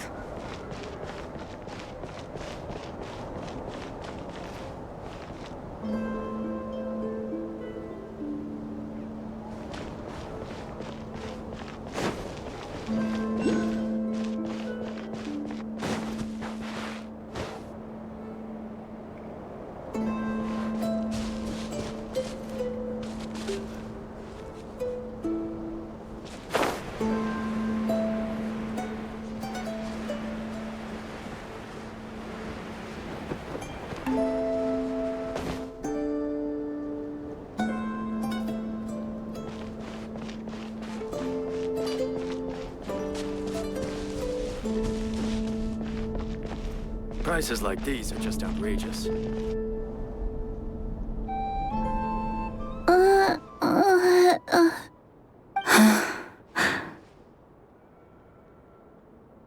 Her sensitivity to Kuvaki is flaring up again. After her last treatment, did you follow my advice and seek medical help in Nasha Town? But those doctors are all Snezhnayan. They're outsiders, compatriots of those brutes who invaded our homeland. How can we possibly trust them? Not all outsiders are enemies, Cappy. They've been treating this condition for generations. They have the experience we lack. But we're Frost Moon scions. Should we not remember what the outsiders did to our moons? Surely the Lady Kutar will reward our devotion. But Cappy, Kutar is long... This isn't the time for a debate. O lost child, snow-swept and buffeted by the howling winds of the frigid night, let not the silver flame within you fade. By the frost moon's grace, I shall warm you, curled up as a fledgling in frozen soil. Praise be to the moon goddess, my Karina.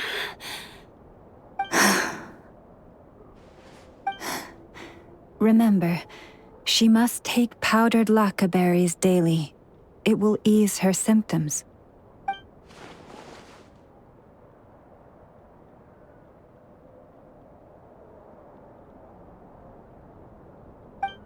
Llama? Philomena, what is it? Dinner is ready. I see. Cappy, let her rest here for the night. I'll have someone bring her a blanket. All right. Thank you so much, Lady Lauma.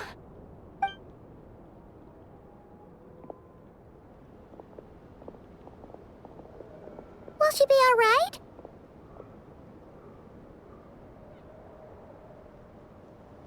Yeah. If there's anything at all we can do, please don't hesitate to ask. Thank you for your kindness. For now, though, Karina should be fine. She'll be feeling a lot better tomorrow.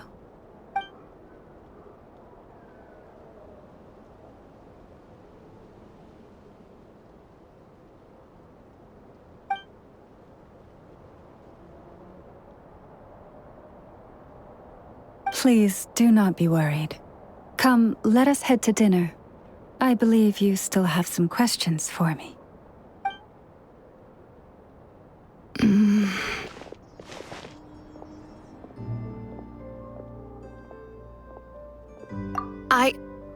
Oh, sorry. Yes, I'll be coming too.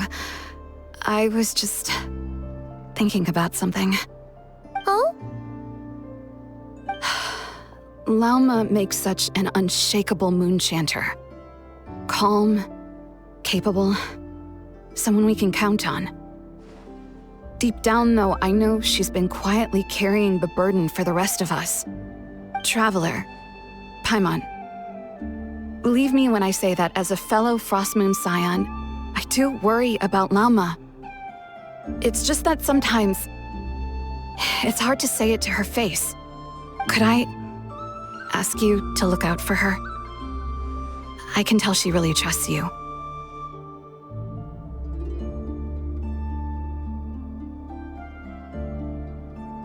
I fear that would stress her out even more. Sometimes I really admire her strength, but at the same time, I can't help feeling powerless myself.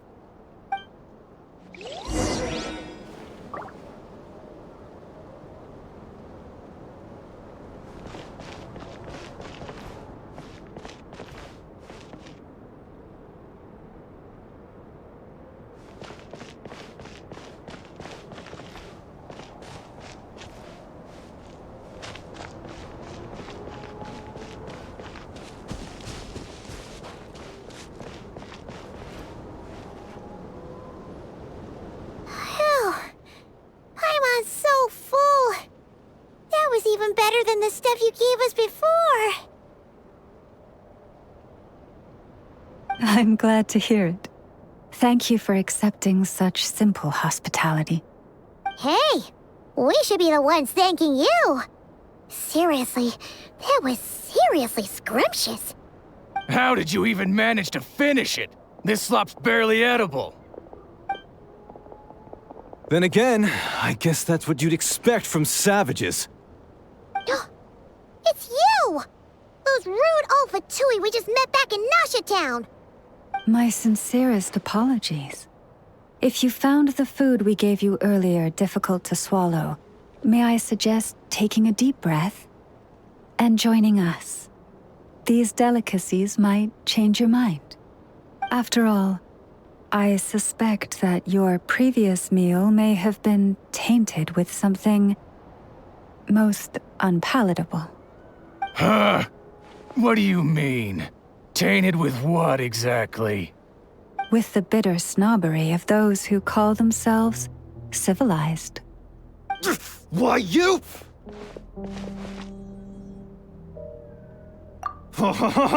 Looking for a fight? Sure, I'd be more than... Hold it! We're not here to brawl. Yet. We're here on official business. Orders from above. We're here to deliver the Frostmoon Scions a warning. Or rather, a final ultimatum. You have 3 days to hand over the relic and reveal the whereabouts of your so-called Kutar. If you fail to do so, the Fatui will immediately begin the cleansing of Hisi Island. Which, by the way, is the sovereign territory of the Tsaritsa of Snezhnaya. What insolence! Your demands are outrageous! For generations, this land has belonged to the...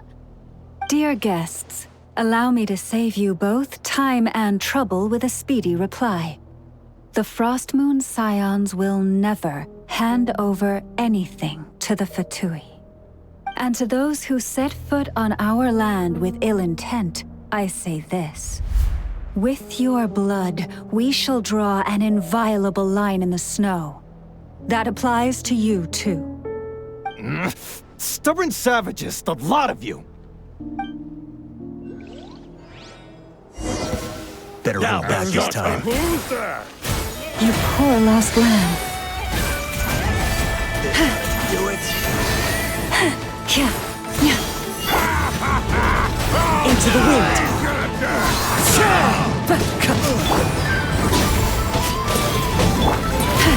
Stay your hand.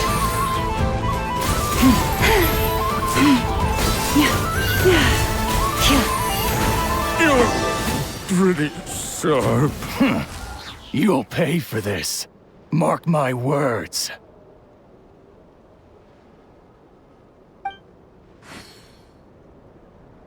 Hey, if you're so tough, get back here and put him up! Huh. Guess all they're good for is running away. I'm so sorry. You've had to put up with far too much unpleasantness today. Come on, it's not your fault. We don't like bullies like them either. But still, they mentioned a relic and Kutar. What exactly could they be after? Oh yeah, so this might not be the best time to bring this up, but we kinda have a favor to ask of you, Lama.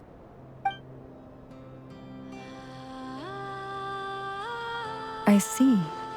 So your questions concern the sacred relic too. Please, do not hesitate to speak your mind. Unlike those insolent intruders, you walk in the moonlight with open hearts. You stood by us when we needed your help, so it's only right that I return the favor. But let us continue this conversation somewhere more fitting. As it happens, there's something I'd like to show you, too.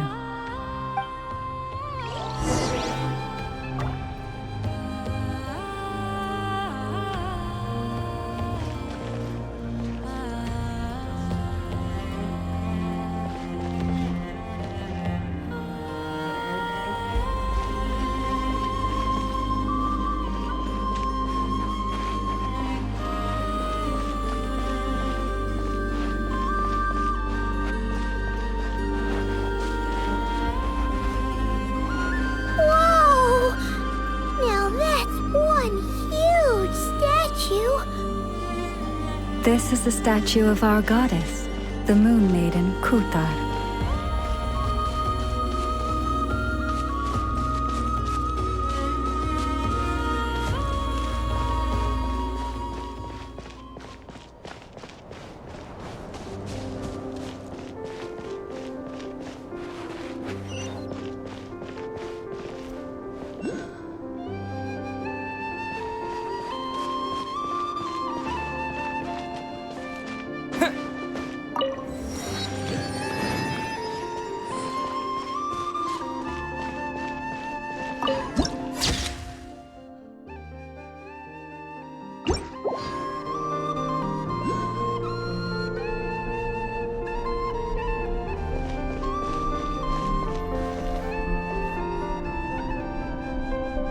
Wow!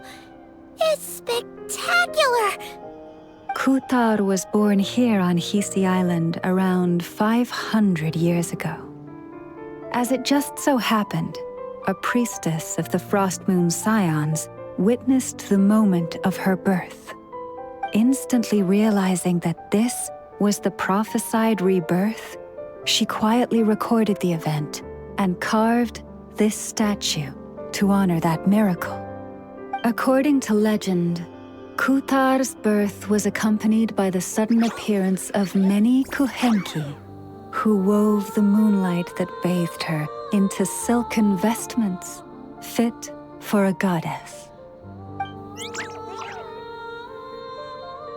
Hey! It's like it knows we're talking about it. From that day forth, the Kuhenki have been regarded as Kuthar's familiars. Some believe that their habit of guiding travelers to hidden treasure stems from an instinct.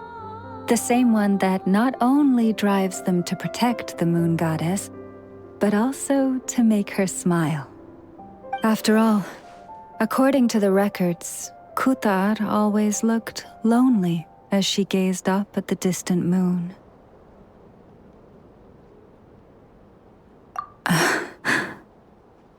Kuthar left Hisi Island before I was even born.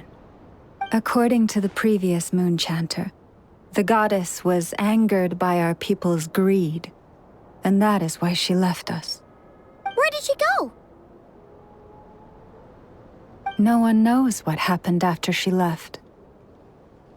But just a few months ago, after those 2 ancient moon's remnants fell from the sky, she was spotted on Hisi Island once more.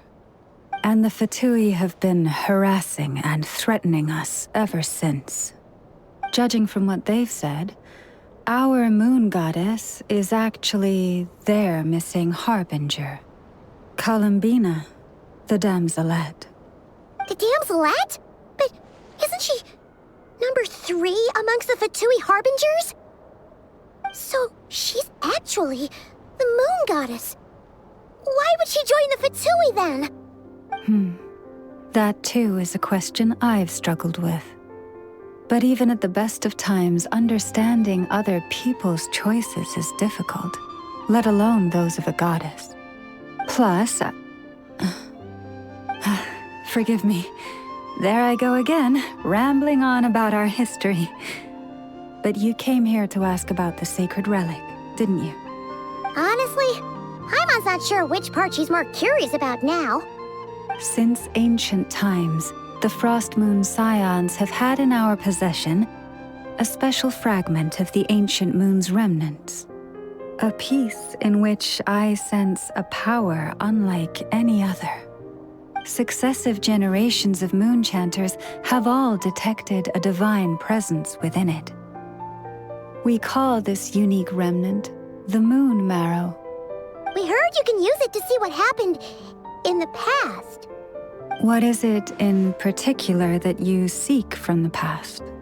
Well, basically, to cut a long story short, the traveler here is actually from outside of Tibet. Oh.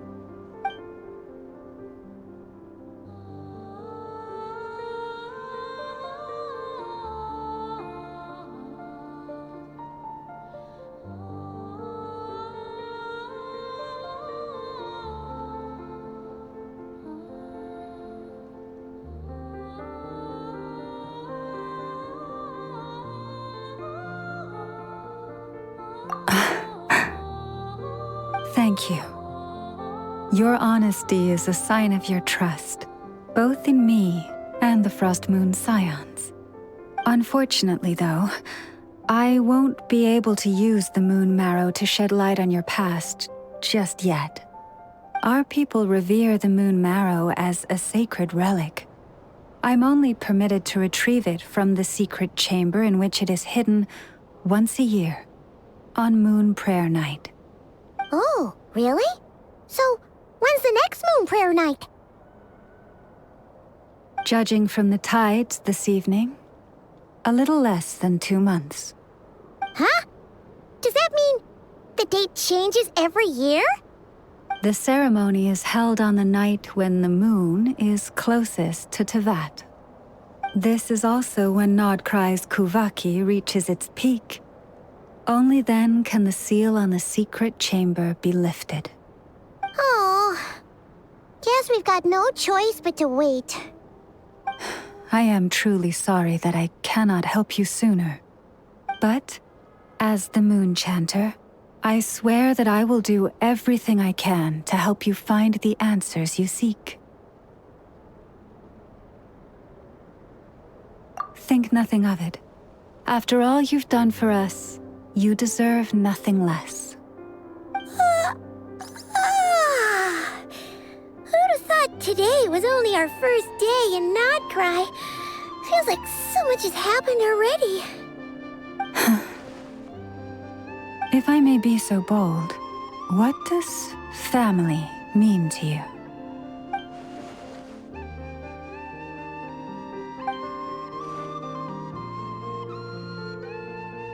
If you are aware of something, a secret that could hurt your family, would you be honest with them, or try to hide it?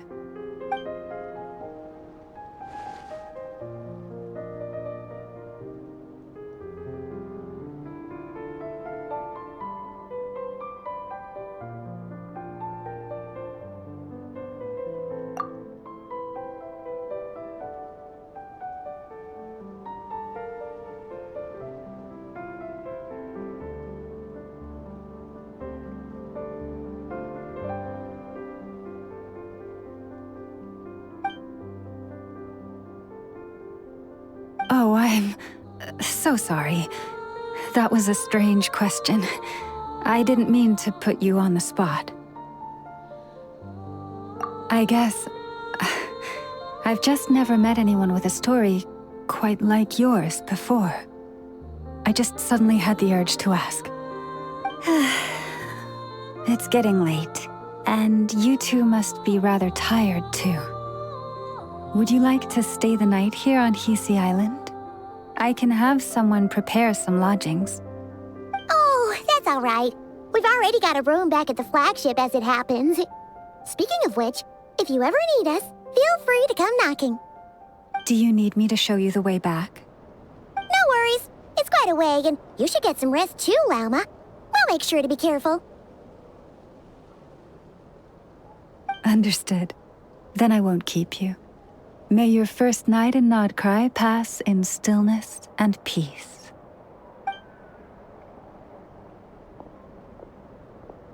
So, what you thinking? Sure was an eventful day, huh?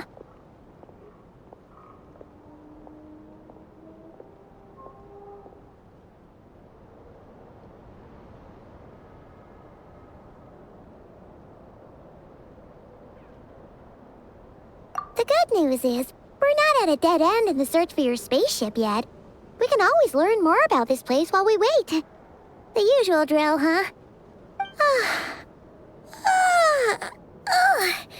Paimon's really getting sleepy now.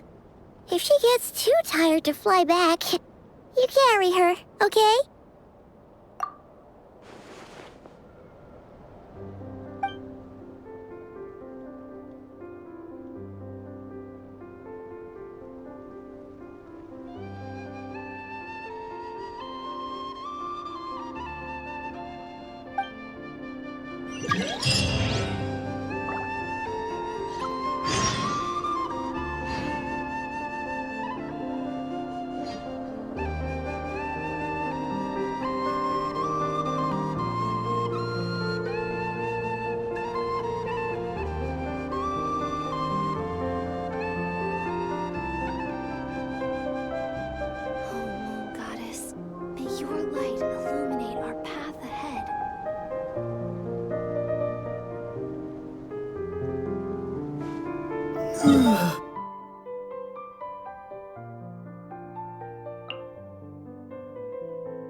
It's so noisy here.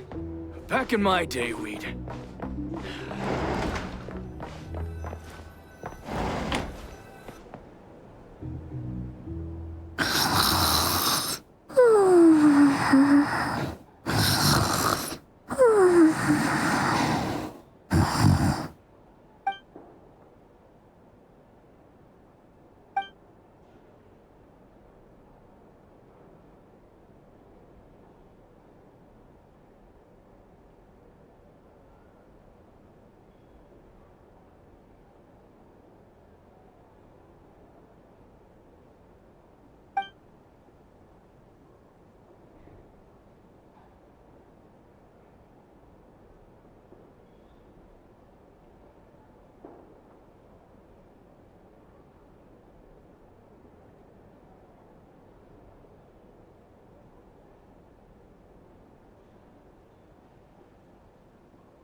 Hey, what are you doing here?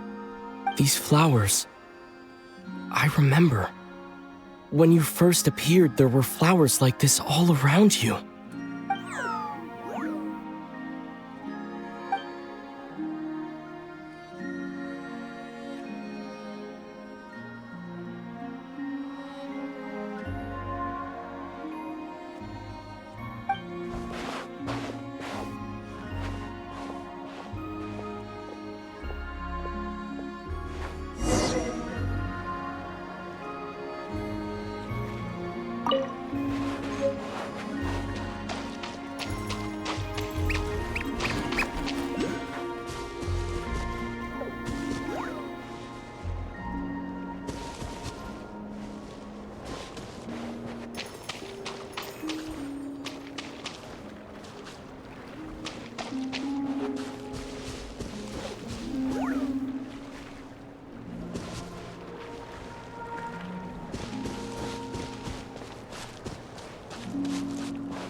Who goes there?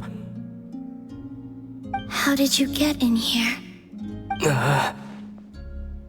I am but a passing traveler. I followed your song here. I'm very sorry if I've intruded. The Kuhenki. She brought you here.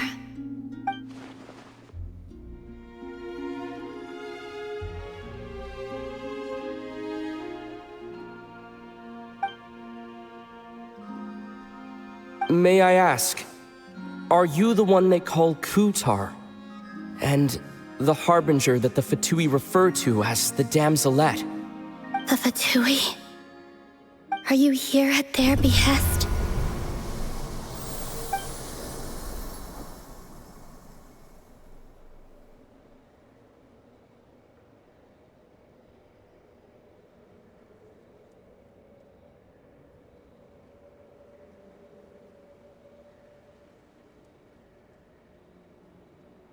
Please, don't get me wrong. I have no intention of doing anything for the Fatui. I just wanted to ask you about Nod Krai and the moons. The moons? Do not believe in what you can see. What truly matters is what you cannot.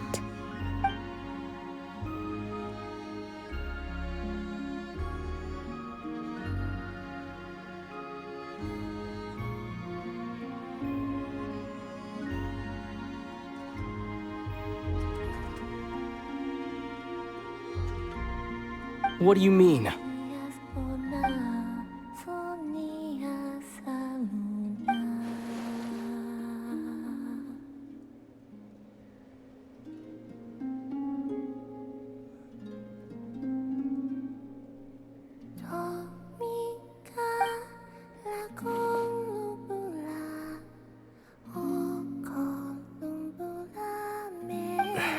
Listen, I'm the Traveler.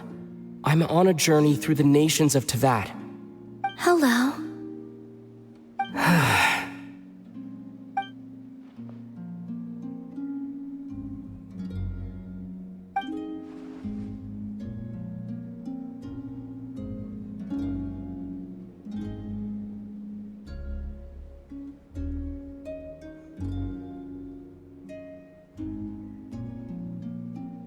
Could you tell me your name? Columbina.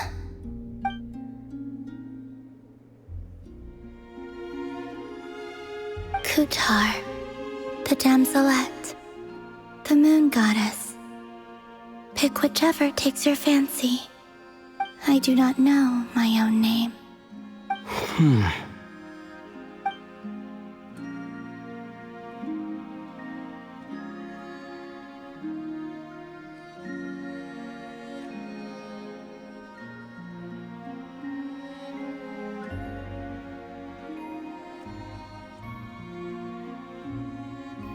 Then, Columbina.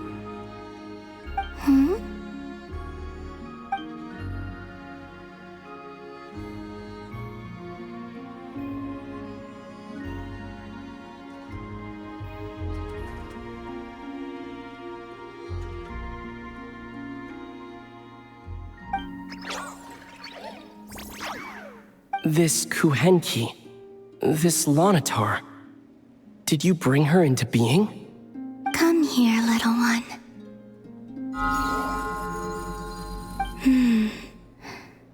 The trace of a blessing, but not one of mine.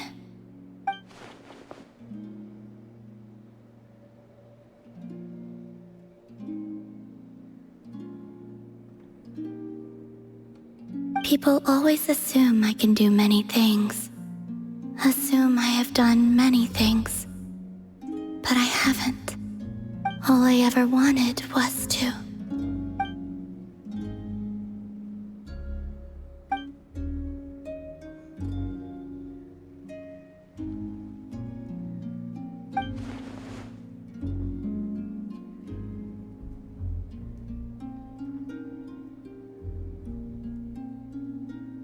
It's about time I got going. I'm very sorry for disturbing you today.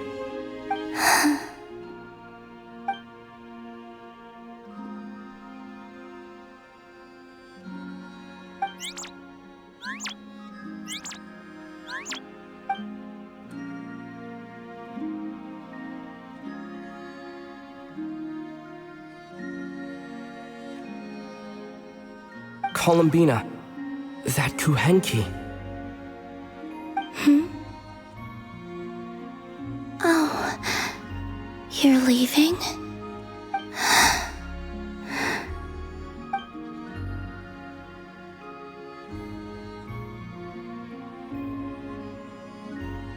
Go then.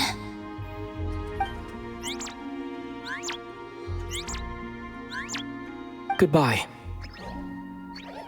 Take care. The moon can be treacherous.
Wait, is that... Lumine?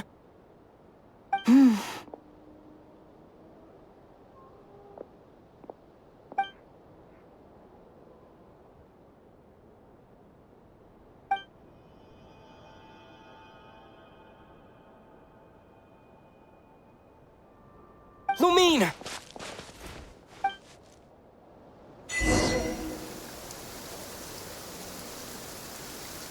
Lumine!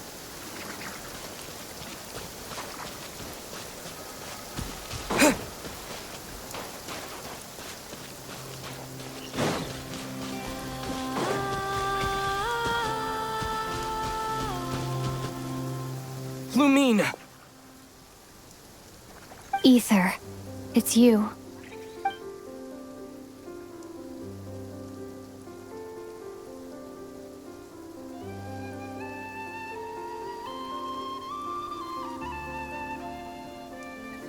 Why are you here on Hisi Island?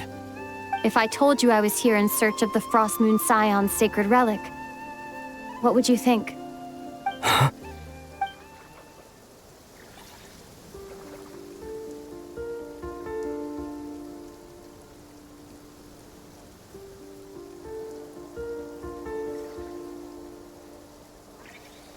Are you also here to uncover the truth about our past? That's right. What happened to us in the past, how we came to Tevat, why our spaceship crashed here. There are things I want to know too.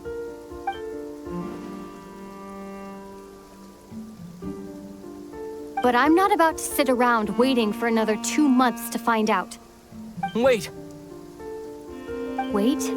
But I still have unfinished business.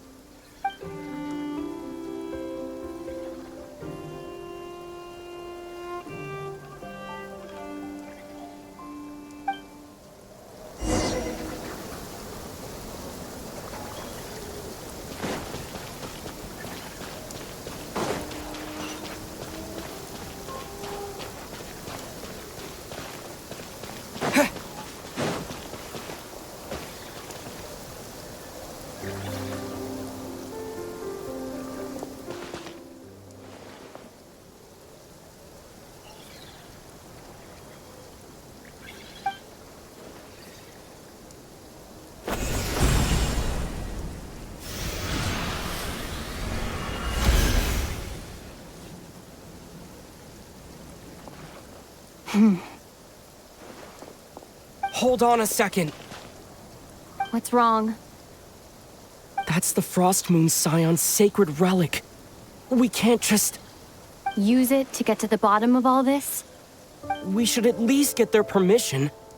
You barely even know her, yet already you hold that moon chanter in such high trust. What do you mean? She told you that the seal can only be broken on Moon Prayer Night, when the flow of Kuvaki is at its peak, yes? You heard all that? Watch this. Huh? But... Get it now? She's been stalling for time.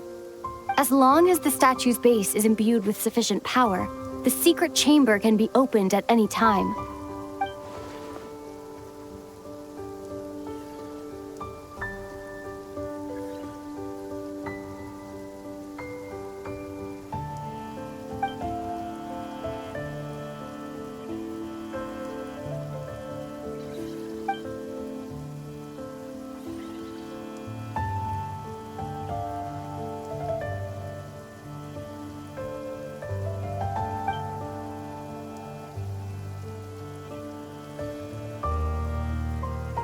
Is it such a sin when I don't put all my cards on the table for you, but not when someone else is doing it?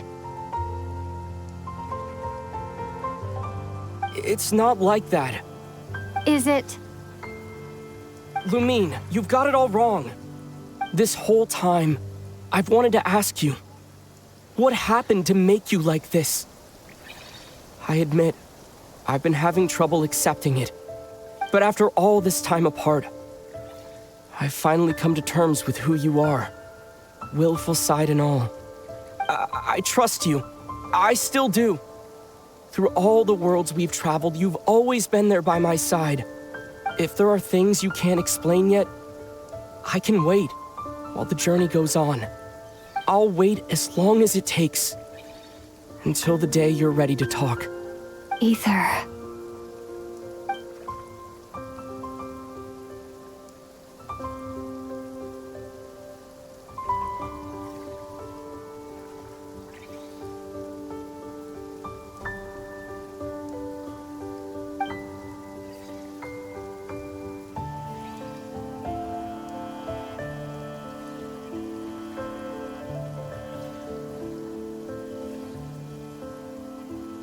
I'm not looking to borrow the moon marrow simply because of our past. It holds answers about the very origins of Tevat. I've always believed that if you want the truth, you have to see the whole story for yourself. I'm not asking you to trust me, Ether. Just don't try and stop me. If this choice weighs on your heart, then let me go in alone. Forget this meeting ever took place. Bit late for that now.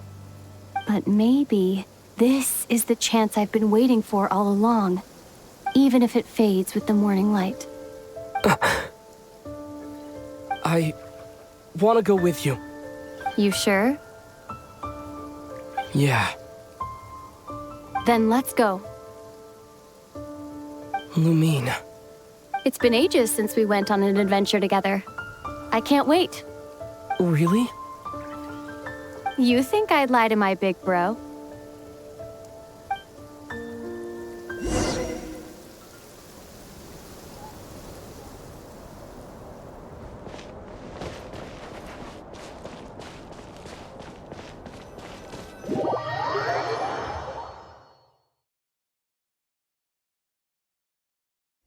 From what I understand, the path ahead is likely to be full of trials and challenges. A deterrence against intruders, and a test for those who truly seek entrance. I doubt the two of us will have any problems. I agree. Still, if we get separated, things could get tricky. Best we move together and watch each other's backs. Even the sound of your footsteps takes me right back. As a warrior, as a traveler, as my big brother.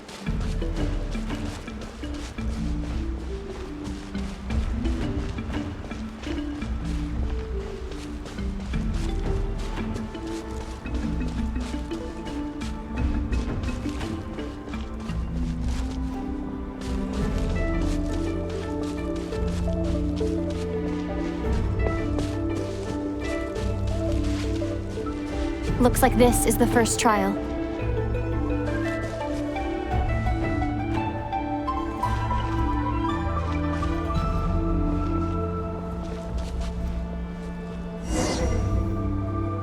Ether, do you understand how Kuvaki works? How it exacts force through push and pull?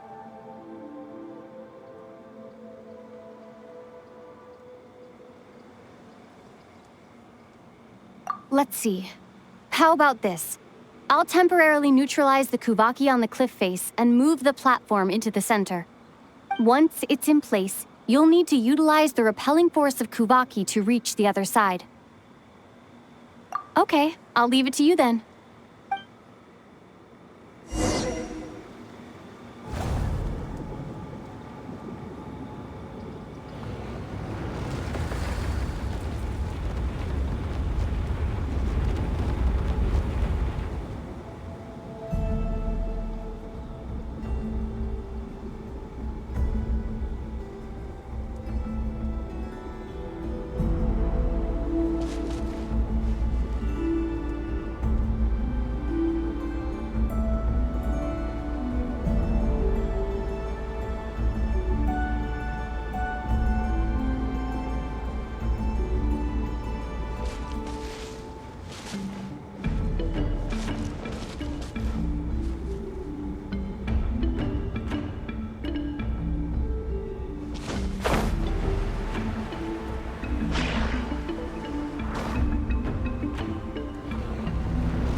This should help Lumine get across.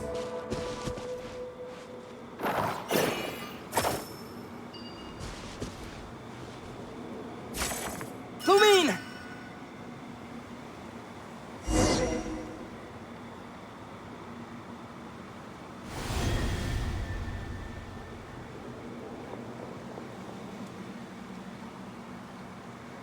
We make a pretty great team, huh?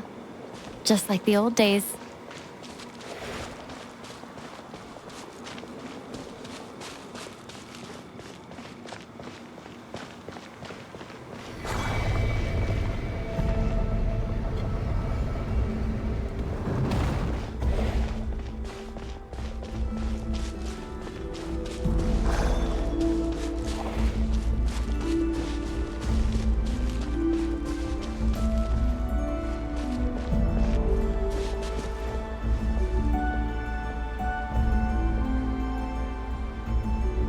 A wide open space.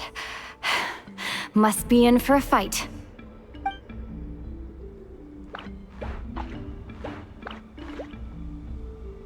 Was that it?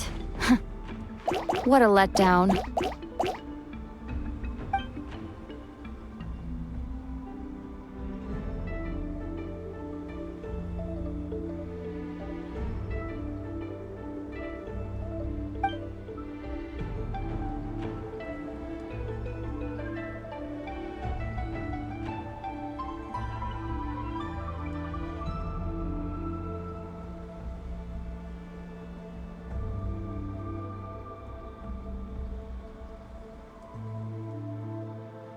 Ether, What is it? why are you looking at me like that? Those enemies were weak, were they not? Maybe it's because the trial's only just begun. Actually, I've got an idea. Why don't we have ourselves a little friendly competition? Let's see if your journey has made you rusty. You're on.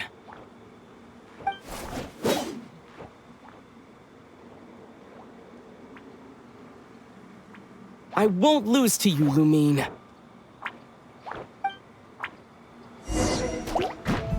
If memory serves, I used to come out on top more often than not.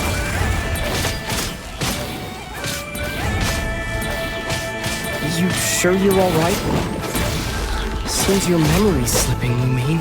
Save it. You'll know who's stronger soon enough. Let's see what you've got.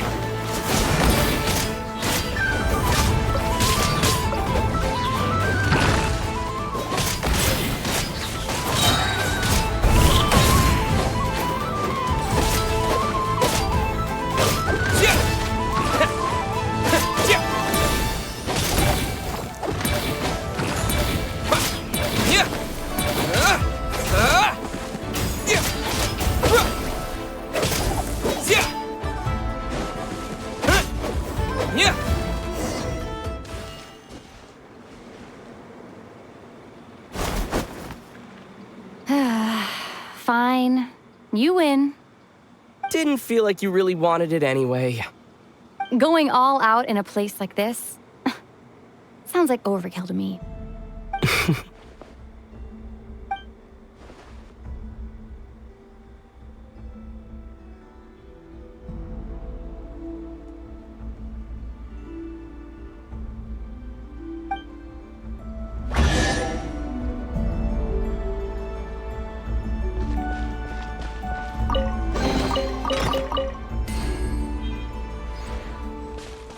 Let's keep moving.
What is this place?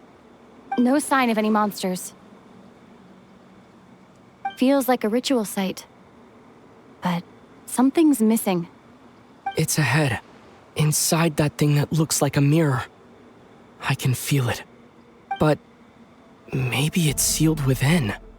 Can you open it using Kuvaki? Apparently not.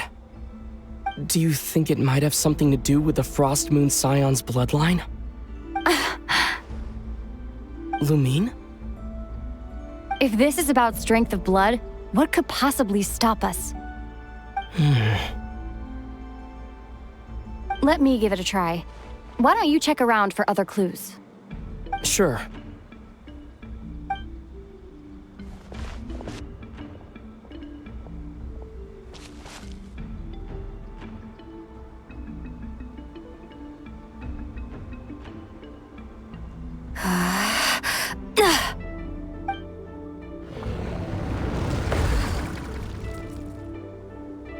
Found it. This should do the trick. Okay.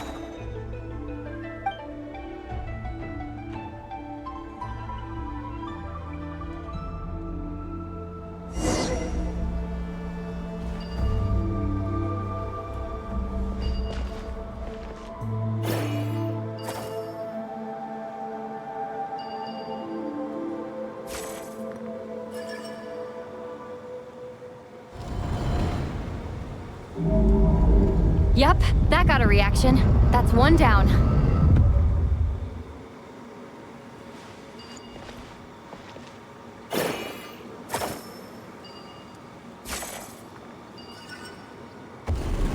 Nicely done.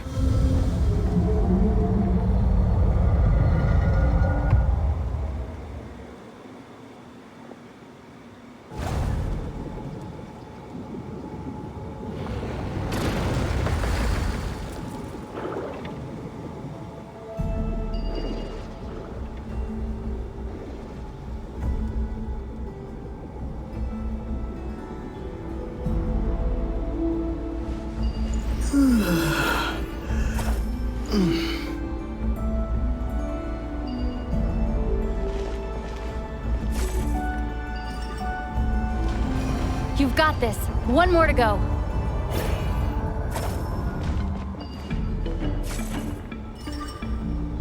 Good work, Ether.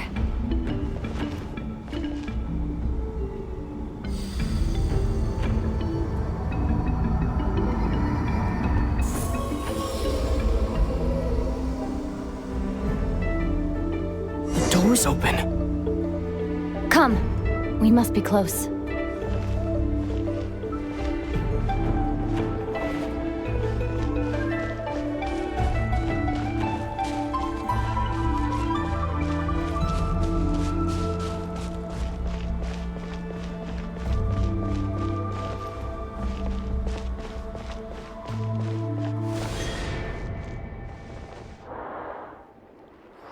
Stay on your toes now.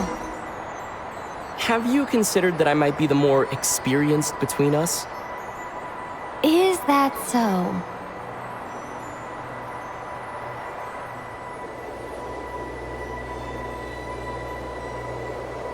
So, will you be heading off again after we're done here? Maybe, maybe not. Another cryptic response. Don't worry about things that haven't happened yet.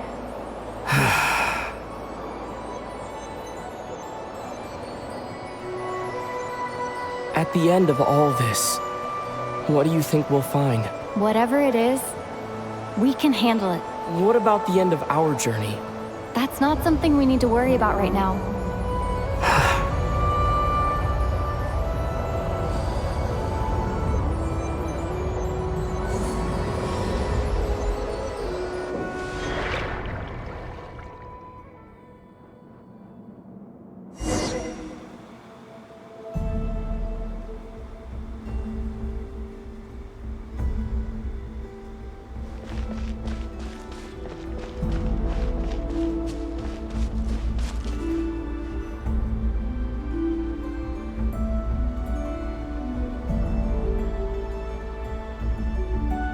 Looks like the final trial is just up ahead.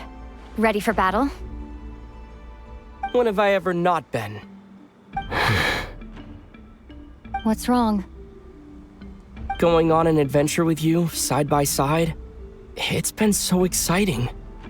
But at the same time, it just feels surreal, I guess. Maybe because it's been so long. You know, this is only the second time we fought together since the day we both woke up in Teyvat. Maybe that's it.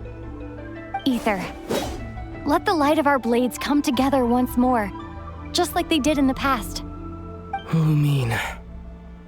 This is a night of miracles, an adventure that belongs to us. Let's not weigh it down with worries and regrets. This is our adventure.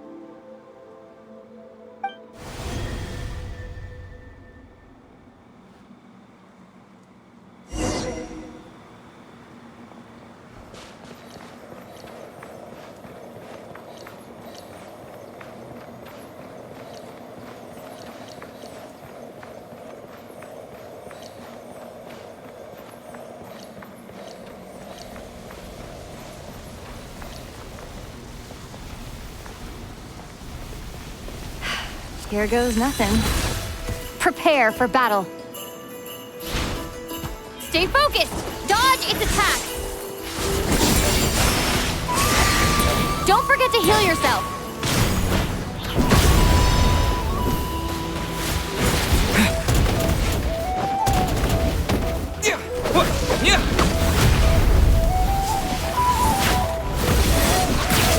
This is bad! Now's our chance!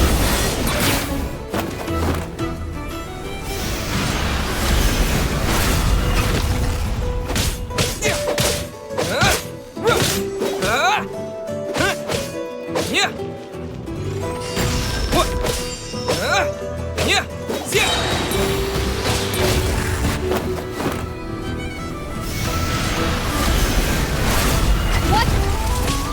Time for the finishing blow!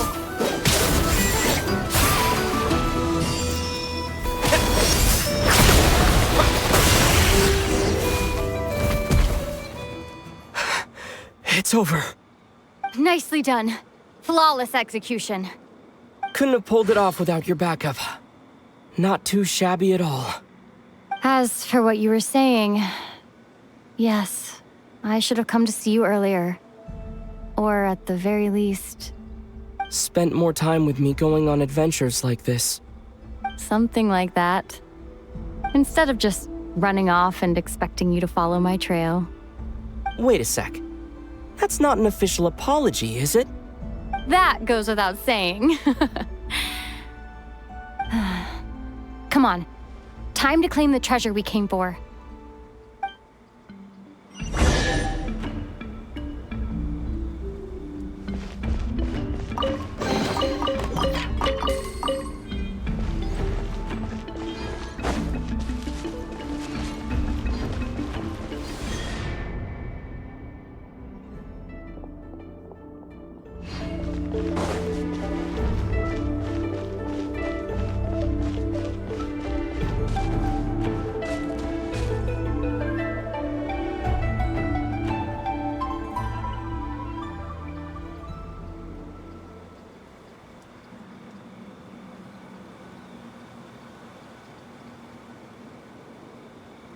So this is the Moon Marrow. The treasure we've been after. All right. Go get it for me, Ether. It belongs to me.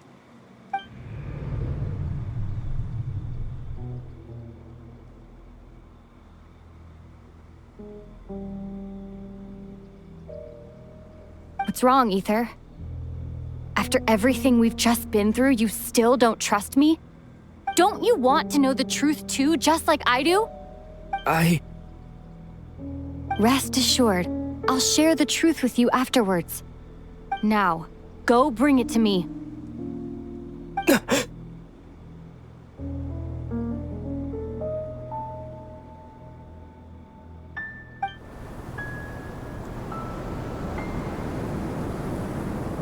What's going on? Where did this fog come from? Lumine!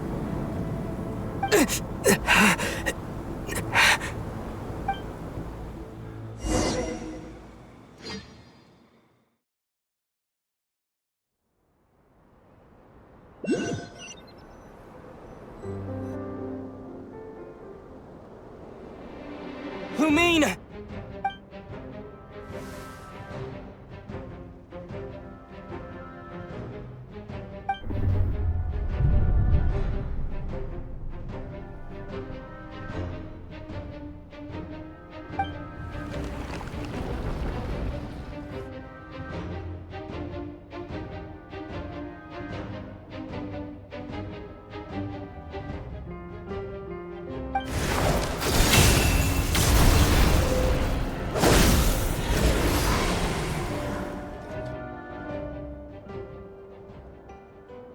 Lumine! Huh? What are you doing here? Yes, we ran into each other at the flagship this afternoon. I'm honored you still remember.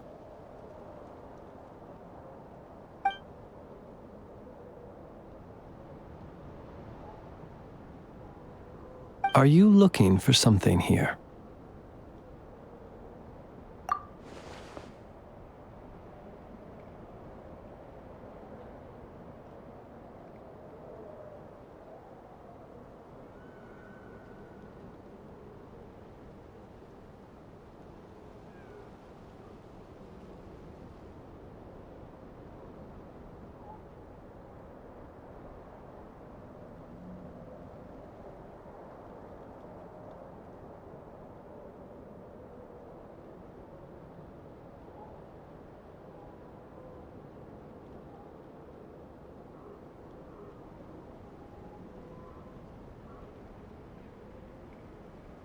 And you just happened to end up surrounded by the Wild Hunt. Sorry, I did not intend to come off as pointing fingers. Indeed, perhaps our courses of action do not differ so greatly.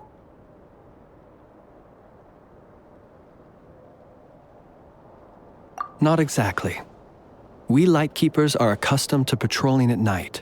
A long-held tradition, you understand. I was just passing by when I noticed that the Wild Hunt had struck. So I simply did what I am duty-bound to do. As a matter of fact, I just saw someone leaving in quite the hurry. Was that your companion?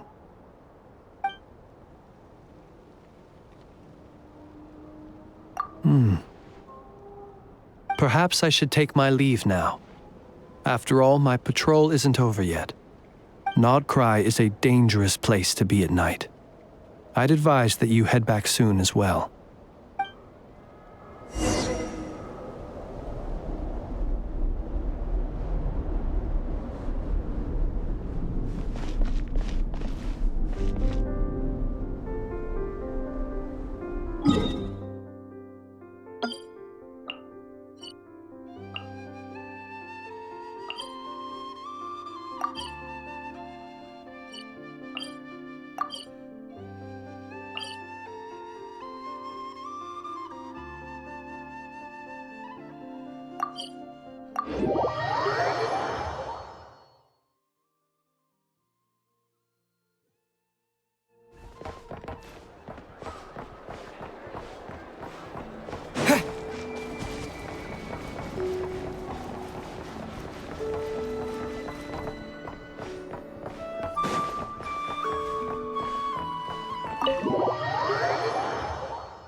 Woke up and saw you were gone, so she made you a cup of berry juice to help you sleep. Her own secret recipe. When you get back, drink it up and go get yourself some rest.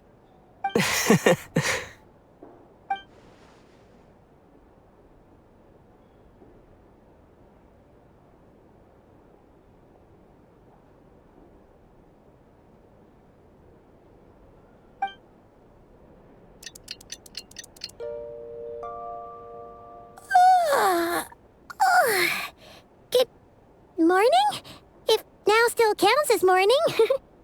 When did you get back last night? Did you sleep well?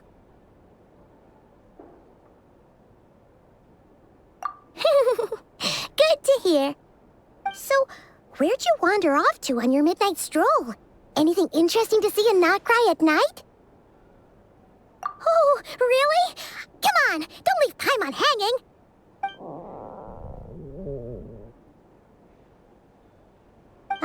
All right.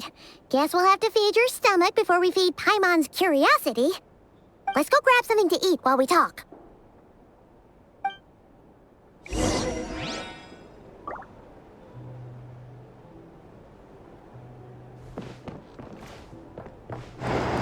It's so noisy here. Back in my day.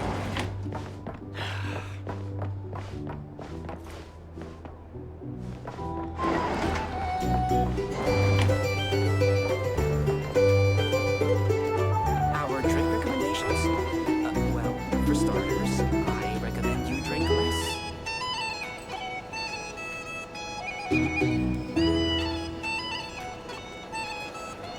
Phew! This is just the best, huh? Free food, free lodgings. This park is friend for life material, that's for sure. Hey, did you hear what happened? Hear about what? You know, all that commotion over at the Frost Moon Scions. Crazy, huh?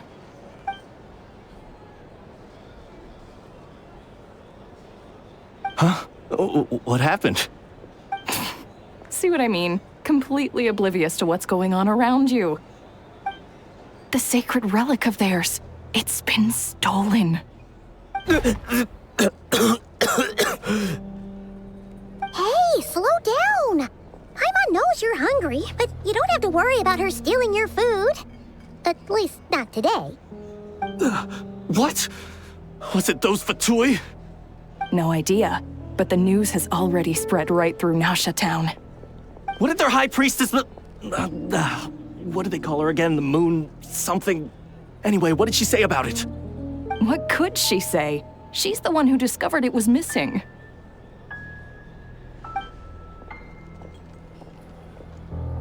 She was in Nasha Town first thing this morning, hoping to launch a joint investigation with the Voynich Guild. Whoa! Did you hear that? Lauma and the others, their sacred relic's been stolen! Who in Tivat would even have the nerve? Paimon bets it was that bunch of good-for-nothing, rule-breaking, troublemaking Fatui!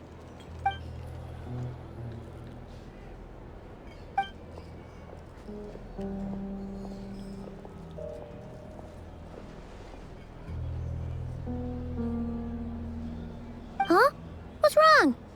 You feeling okay? A joint investigation? Good luck getting any takers. Unless there's some reward or business opportunity to sweeten the deal. Same thoughts here. So just a few minutes back, she switched gears and headed over to the one place that might actually be able to solve this. The Curatorium of Secrets.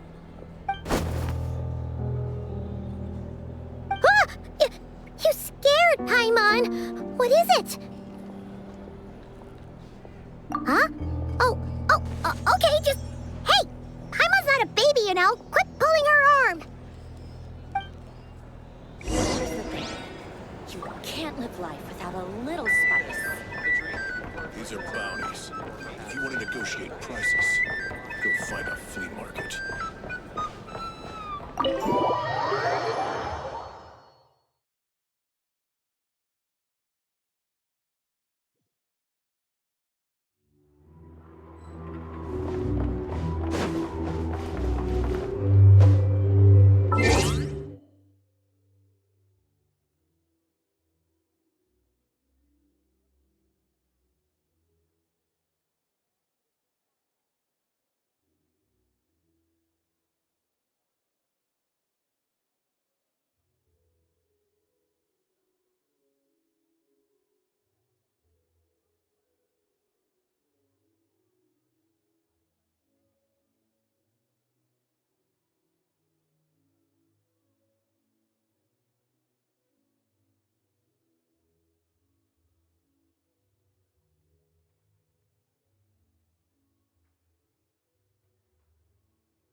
ahead, kid. Look more nice.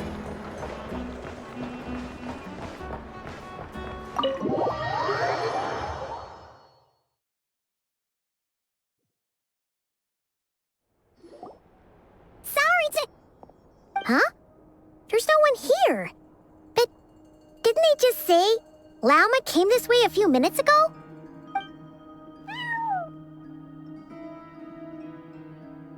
No one except for a cat watching over the front desk. Excuse... meow? Are we supposed to check in here?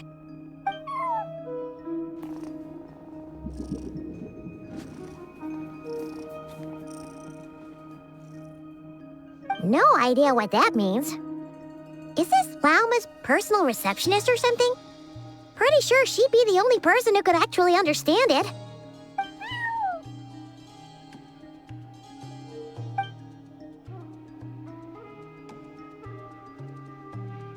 Huh? It's heading into that room! But why not? Like I told you already, that's just... Huh?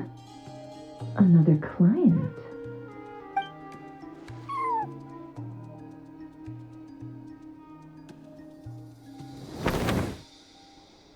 Ah!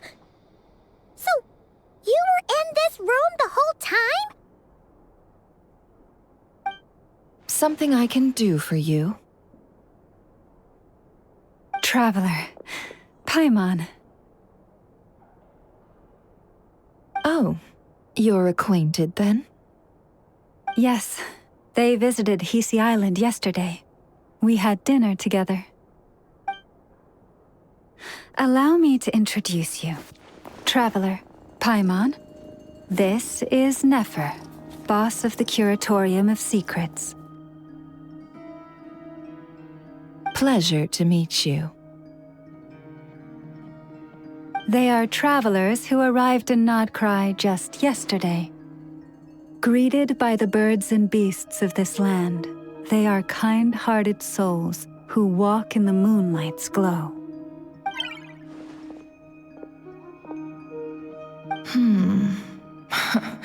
Interesting. Thank you, Lauma, but you need not have introduced them. They are great heroes, renowned throughout the nations beyond our borders. Oh, really? Do not forget, I deal in information. Just because most people in Nod Krai pay scant attention to foreign affairs, that does not mean the same goes for the Curatorium of Secrets. They're the heroes everyone was talking about before. The ones who saved Natlan during the Abyss crisis.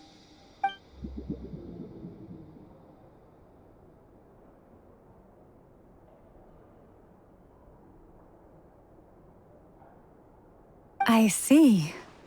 We Frostmoon Scions seldom leave our domain, so I had not heard of your heroic deeds. Please, forgive my ignorance. It's no big deal. We were hoping to keep a low profile anyway. If we had to list all of our titles and good deeds, we'd be talking till sundown, and then some. Huh? What's wrong? Still not feeling great? So, what brings you both to the Curatorium today? Oh, so basically, we were just eating when we overheard people talking about how the Frostmoon Scion's relic had been stolen, and then he dragged Paimon over here. I see. Ah, I see. So you came over here because you were worried about Lauma. A combination truly befitting of great heroes. Strong at arms and pure of heart.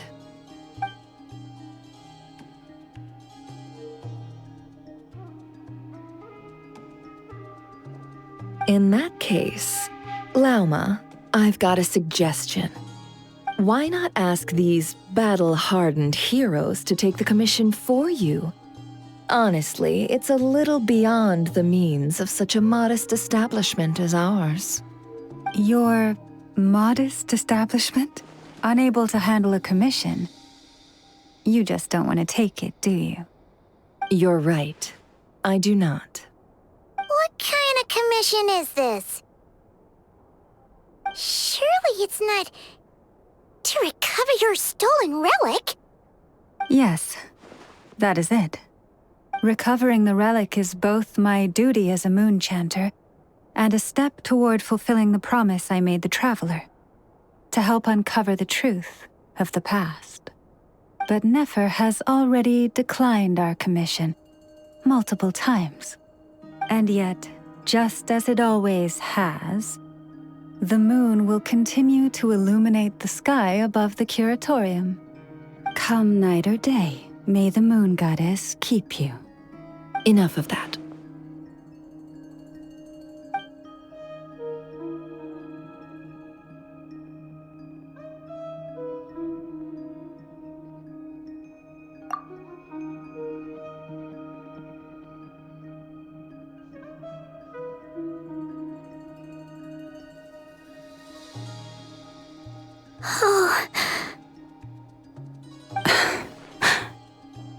So, according to him, he never came into contact with the relic. So he suspects his sister may have taken it. I understand.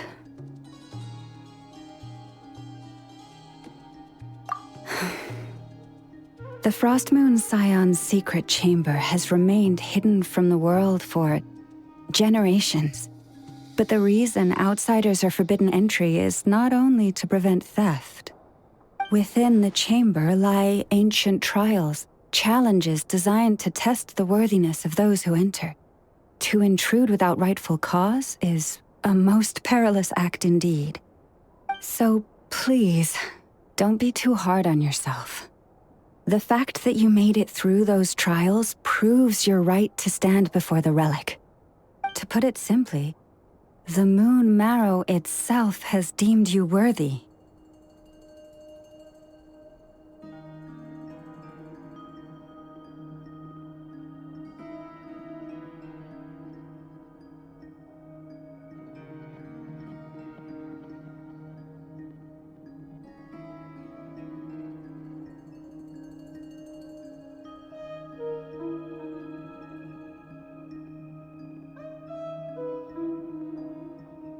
No. Your honesty tells me everything. You never sought to take the Moon Marrow for yourself. As for what happened at the end, I suspect the chamber's protection mechanism may have been activated. Among those who entered the final chamber, there was either someone with impure intent, or else an abyssal presence. The Abyss?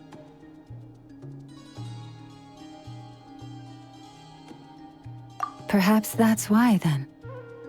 Either way, the Moon Marrow was taken. And I believe you. So the problem remains the same. I need to recover our relic. See? Didn't I tell you it would all work out in the end? But before everyone starts celebrating, forgive me for asking just one more thing. Are you absolutely sure your sister took the relic?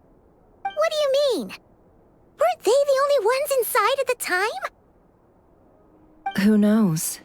Think about it. After your sister broke the seal with abyssal power, what was to stop someone else from following you in there? In theory, nothing. And as it just so happens, I received a tip-off from one of my sources earlier this morning. Word is, today of all days, the Fatui suddenly called off their search for the relic. What? Huh? Why? Well, either they woke up this morning and suddenly decided they'd lost all interest, or... Exactly.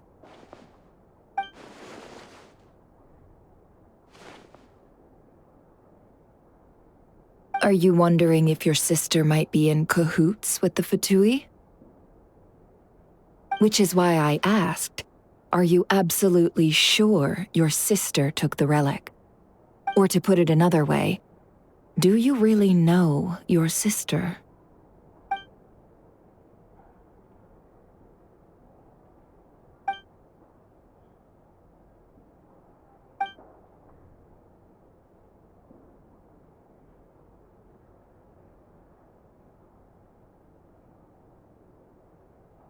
In other words, it's highly likely that the Fatui already have the moon marrow. So, basically, all we need to do is find our way into that Fatui research facility, and we should be able to get to the bottom of this, right? Congratulations, you've found your answer. Looks like the curatorium won't need to lift a finger this time. Well, Lauma, there we are. On behalf of our long-standing cooperation and the great hero by your side, I'll waive your consultation fee. But just this once. You're really not planning on helping us? I think I've helped more than enough already. If we're to stand any chance of infiltrating that facility, we'll need the help of a specialist. Just so you don't get the wrong idea, let me make myself crystal clear. The Curatorium of Secrets has always striven to abide by a policy of strict neutrality. We do not take sides with any faction in Nod Krai. I cannot help the leader of the Frostmoon Scions sneak into a Fatui facility. That would make me their enemy. When one of their harbingers asked me to help them infiltrate your territory, I gave them the same answer. No. All right, I understand. But I do have one final request. I promise it's my last. It had better be. No matter who it is, I want you to help us persuade the next person who walks through that door to join us. What is she up to? You're that desperate for help? What if it's a member of the Fatui? It doesn't matter. You're welcome to tell them everything, even about our plans to infiltrate the Experimental Design Bureau. All I'm asking is for you to say one thing, just one thing to help persuade them. If you do that, I promise I won't ask you for anything else. Made up your mind? Fine. Fine, I'll play along with your little game. Besides, as long as I'm not personally involved, no one can accuse us of taking sides. Boss, I'm back!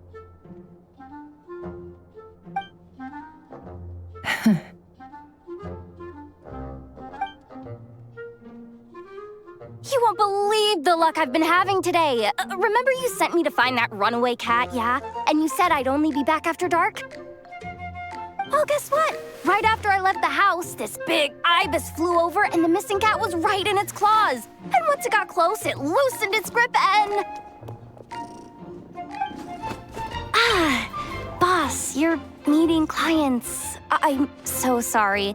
I'll get out of your way.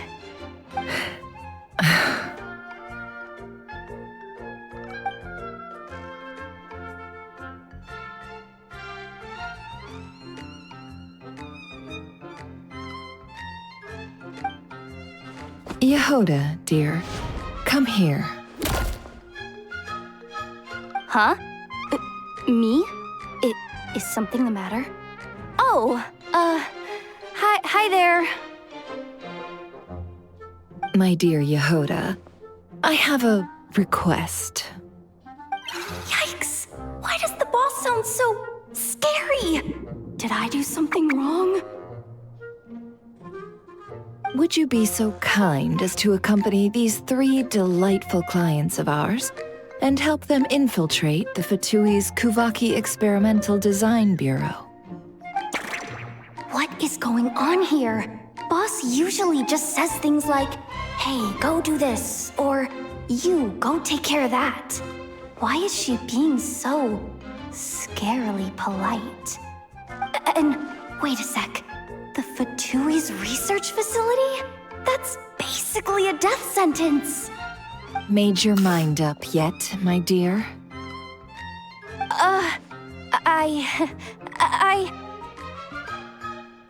What is up with Boss today? Am I supposed to say yes to this? Or maybe it's because the mission's too risky, so she's actually looking out for me? Why is everyone looking at me like that? Is this some kind of test? I can't let the boss down. Can I? Have you made up your mind?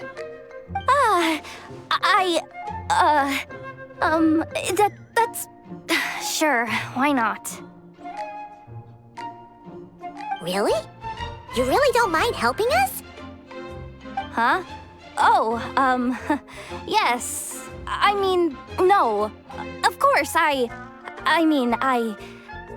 guess I do. Oh, thanks so much! We owe you big time! On behalf of the Frost Moon Scions, too, thank you, Yehoda, for your help. What the? Seriously, what just happened? Why does the boss look so fed up? Oh no, was I supposed to turn them down? All that mentoring, time spent teaching her how to deal with different factions. In one ear and out the other. Never. You got what you wanted. You promised that was it. I know this goes against your principles. I won't forget the favor. Trying to get me to change my mind now?